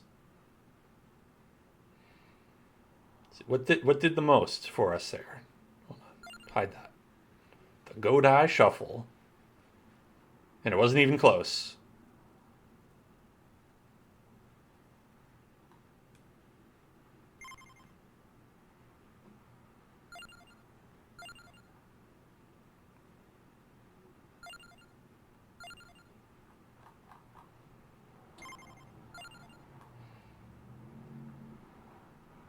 Colonel Bahamut.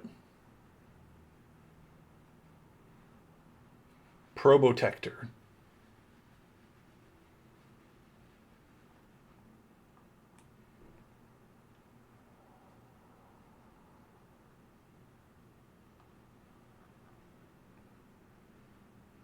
Well, we can afford Probotector. That guy's cool.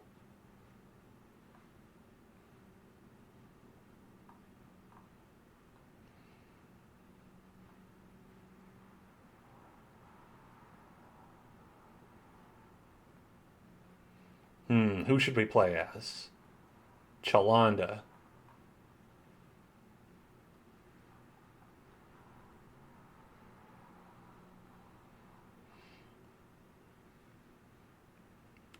Well, let's be Probotector, since we just unlocked Probotector. Space 54.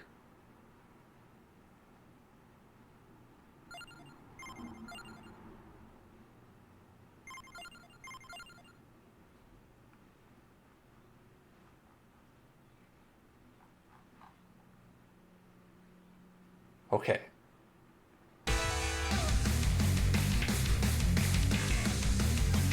Let's go.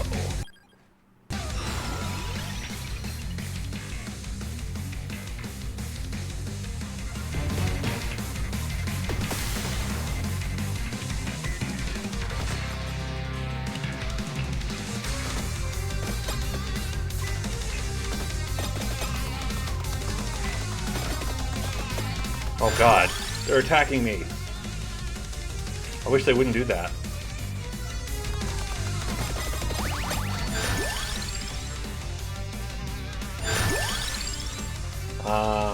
Let's get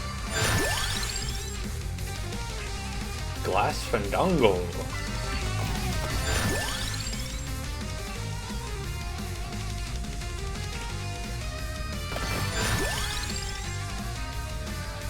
And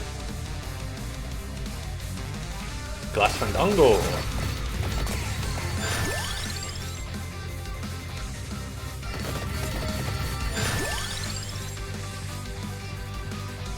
And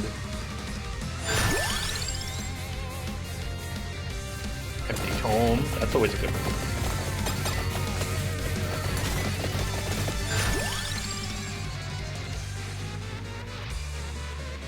Candelabra Door.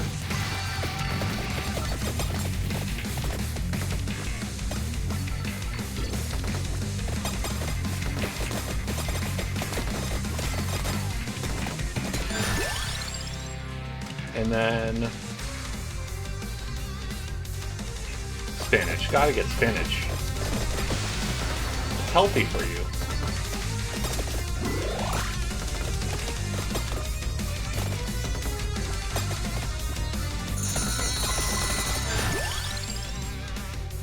And then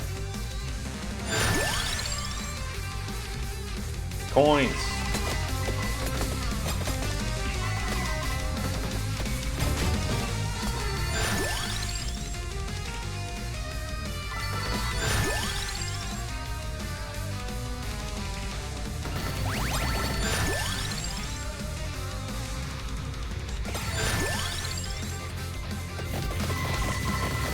Who's that weird guy? That's a weird guy over there.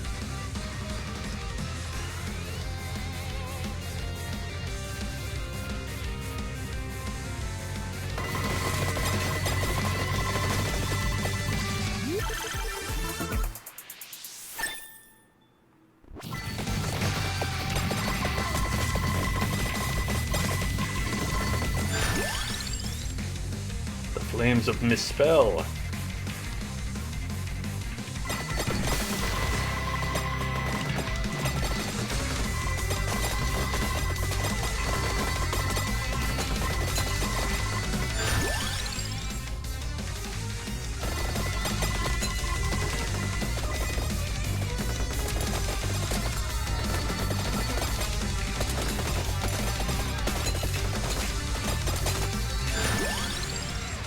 Yeah, 4 seasons.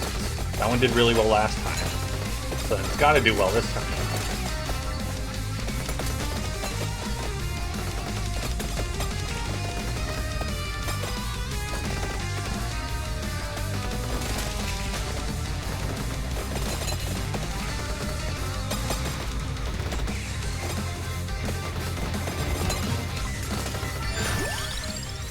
And then that. And that. And that.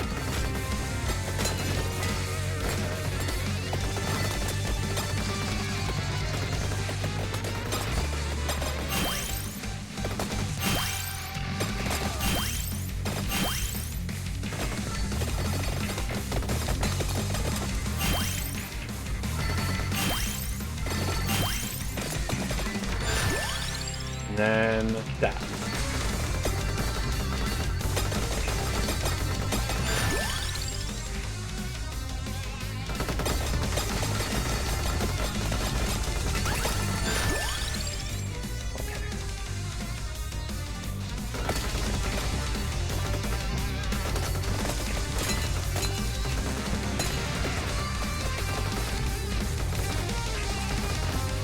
Doing great.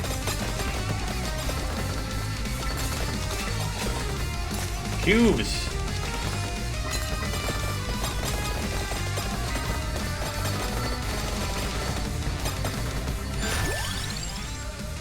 Oh, the greatest Jubilee.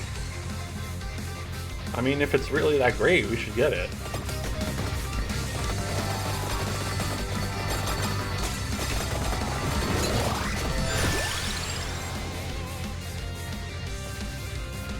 Spinach. Yum.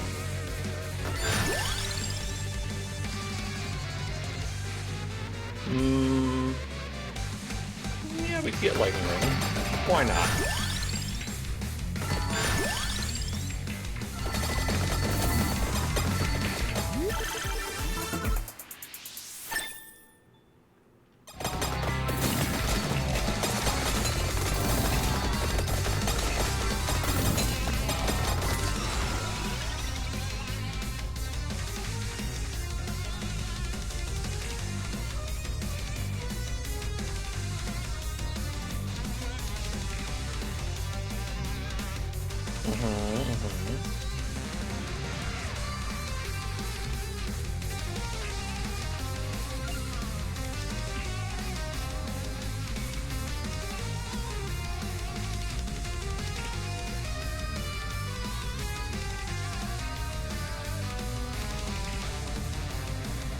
I forget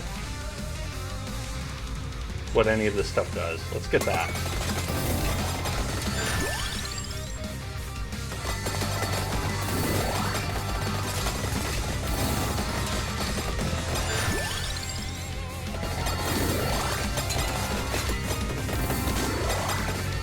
Look at that teacup.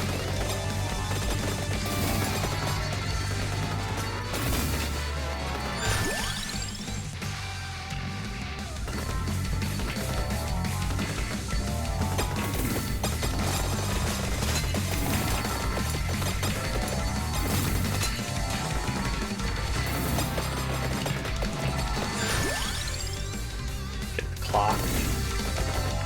Tick tock on the clock.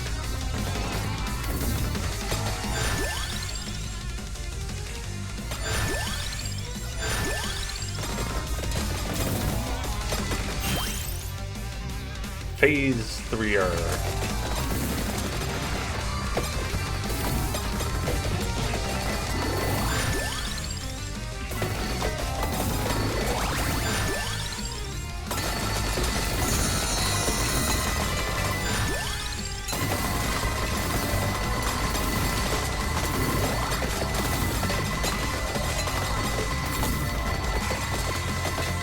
Big money, big prizes. I love it.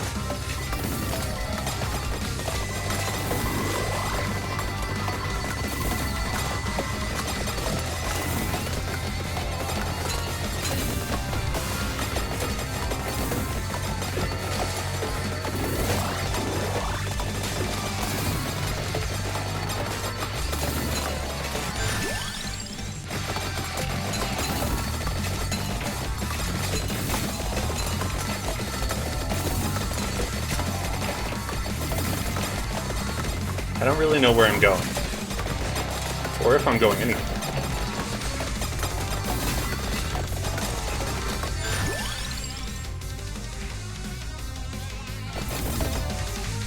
Yeah, we don't have a map.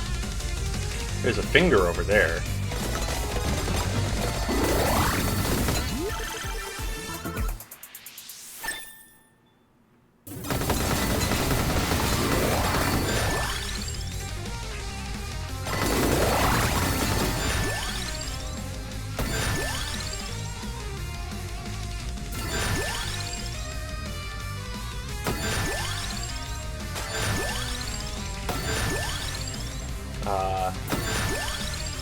That. And that. And that. And that.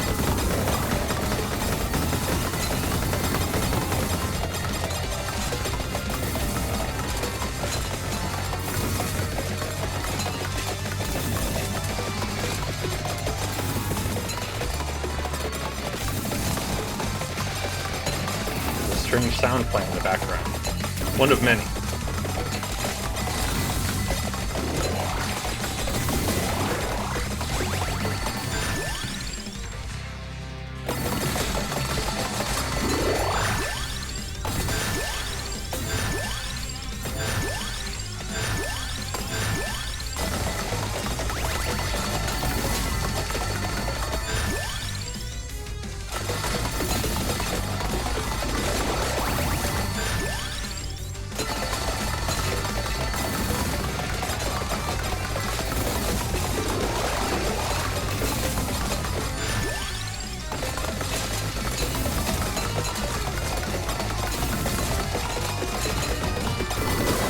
A lot of chickens.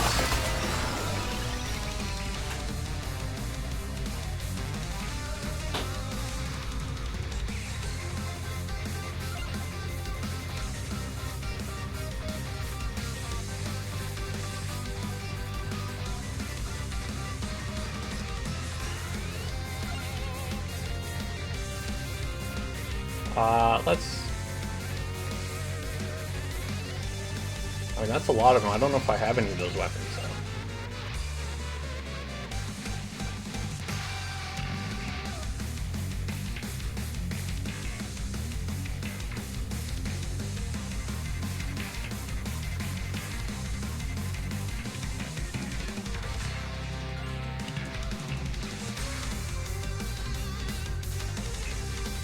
Do we have any of these weapons?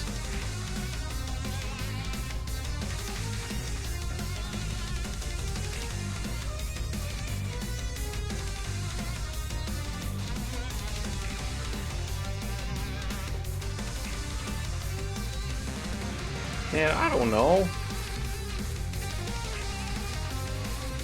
Let's get this one.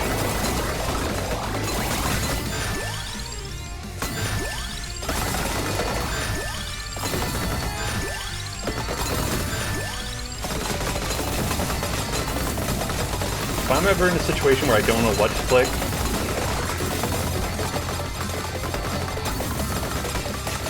just click randomly.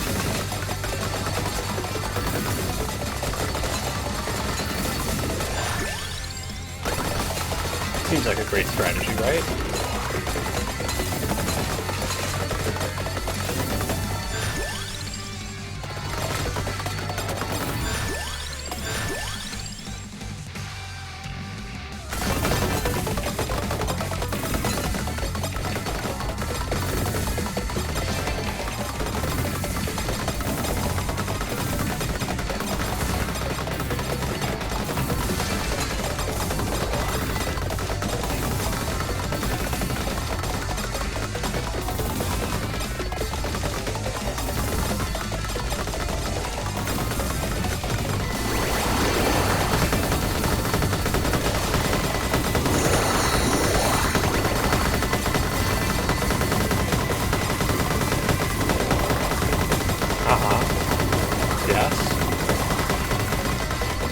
Now this is a party. I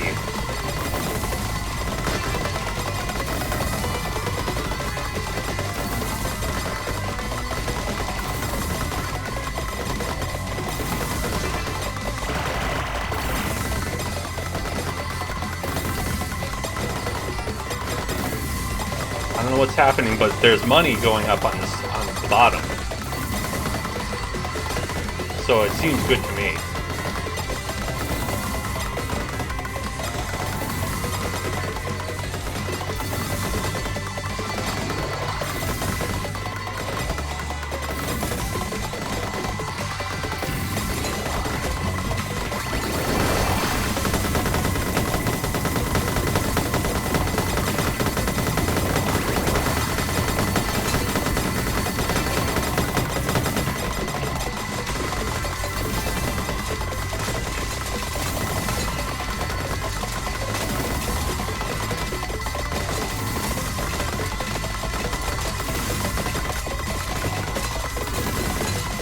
A lot of weird green aliens.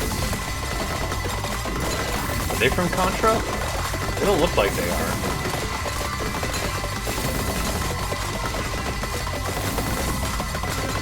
I never really got into Contra.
Brave story.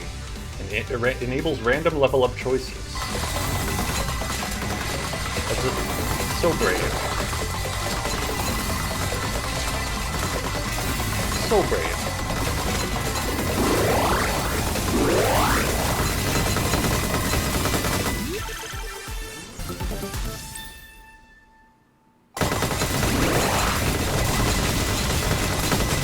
Hello?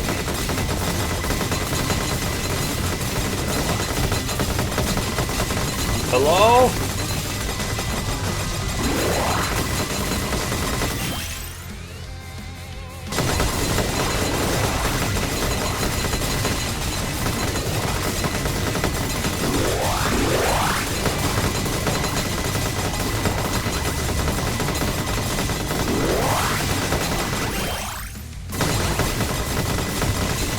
I see Grim Reapers here. That's usually bad. But they're okay, they're kind of hanging out.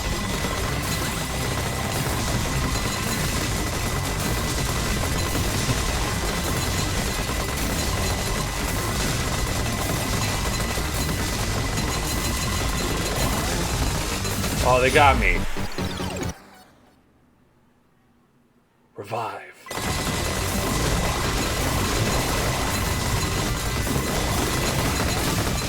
Oh no! They got me again. Revive. I can't be gotten. I'll never get gotten.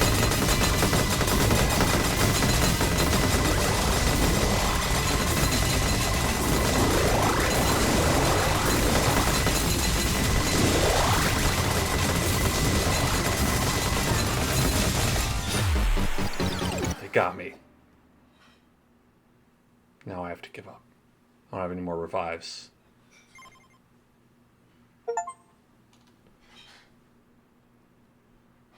Well, we did something. Oh, we got Space Dude.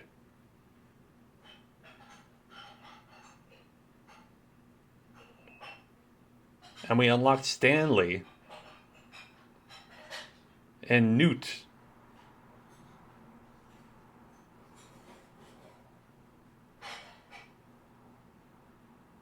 All that stuff. We did it.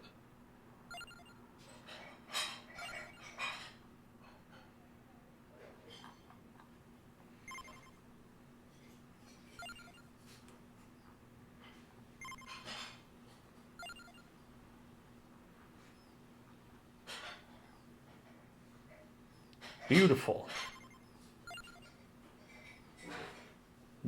Stanley, Newt Plissken. Like Snake Plissken?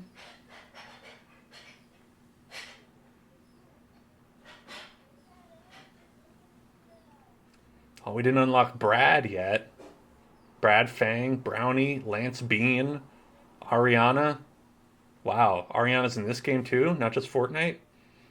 Lucia Zero, Sheena Etranzi, Megalo Imposter Rena? Scientist Mina? Guardian Pina? Engineer Gina?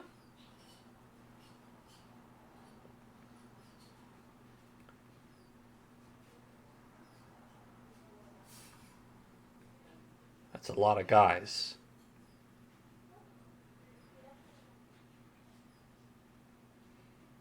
Bat Robert. Santa Ladona.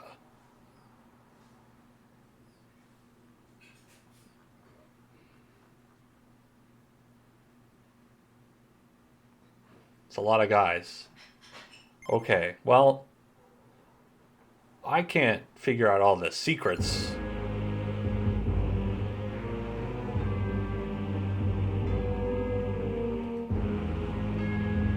It's hard to find out all the secrets.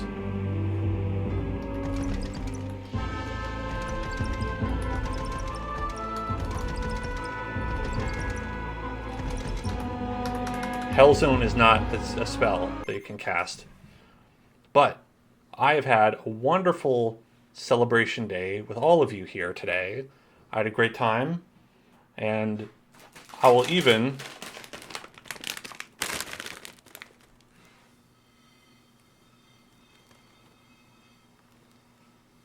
Should I eat another?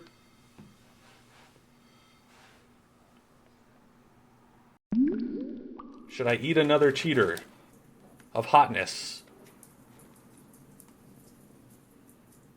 Perhaps? A cheater of hotness? Alright, well listen, folks. I'm gonna eat a cheater of hotness. Oh, behave. Sorry, I cut it off in the middle. Oh, behave. We have merch available. Feel free to purchase anything you like, if you want to. And if you do, please take a picture of it when it arrives, and post it on our Discord. Our Discord, of course, is right here. And then we have Twitter, and we have YouTube, which continue to grow throughout these past 4 years. Thank you so much to everybody for being a part of the Hellzone community. I really appreciate it. I really appreciate you. And that's why I'm going to take a fistful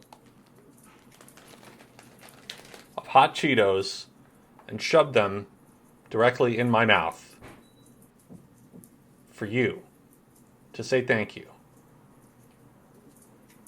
And here you go. I might not be able to talk after this, or move, or poop. Or poop a lot? I don't remember. Which one is it? I'll find out. Ah.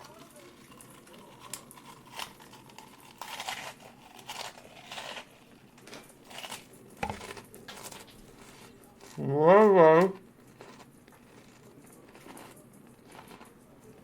whoa.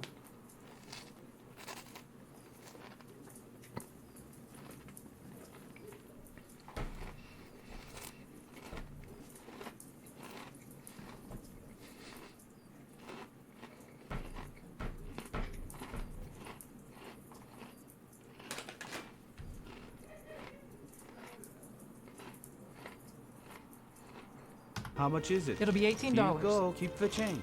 Hi, doggy. You're my favorite customer. Thanks a lot. Bye. Game over, yeah!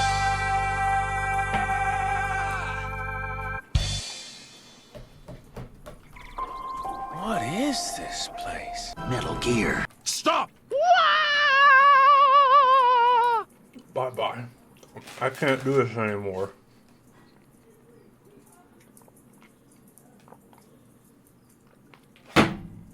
I don't want to be in this place.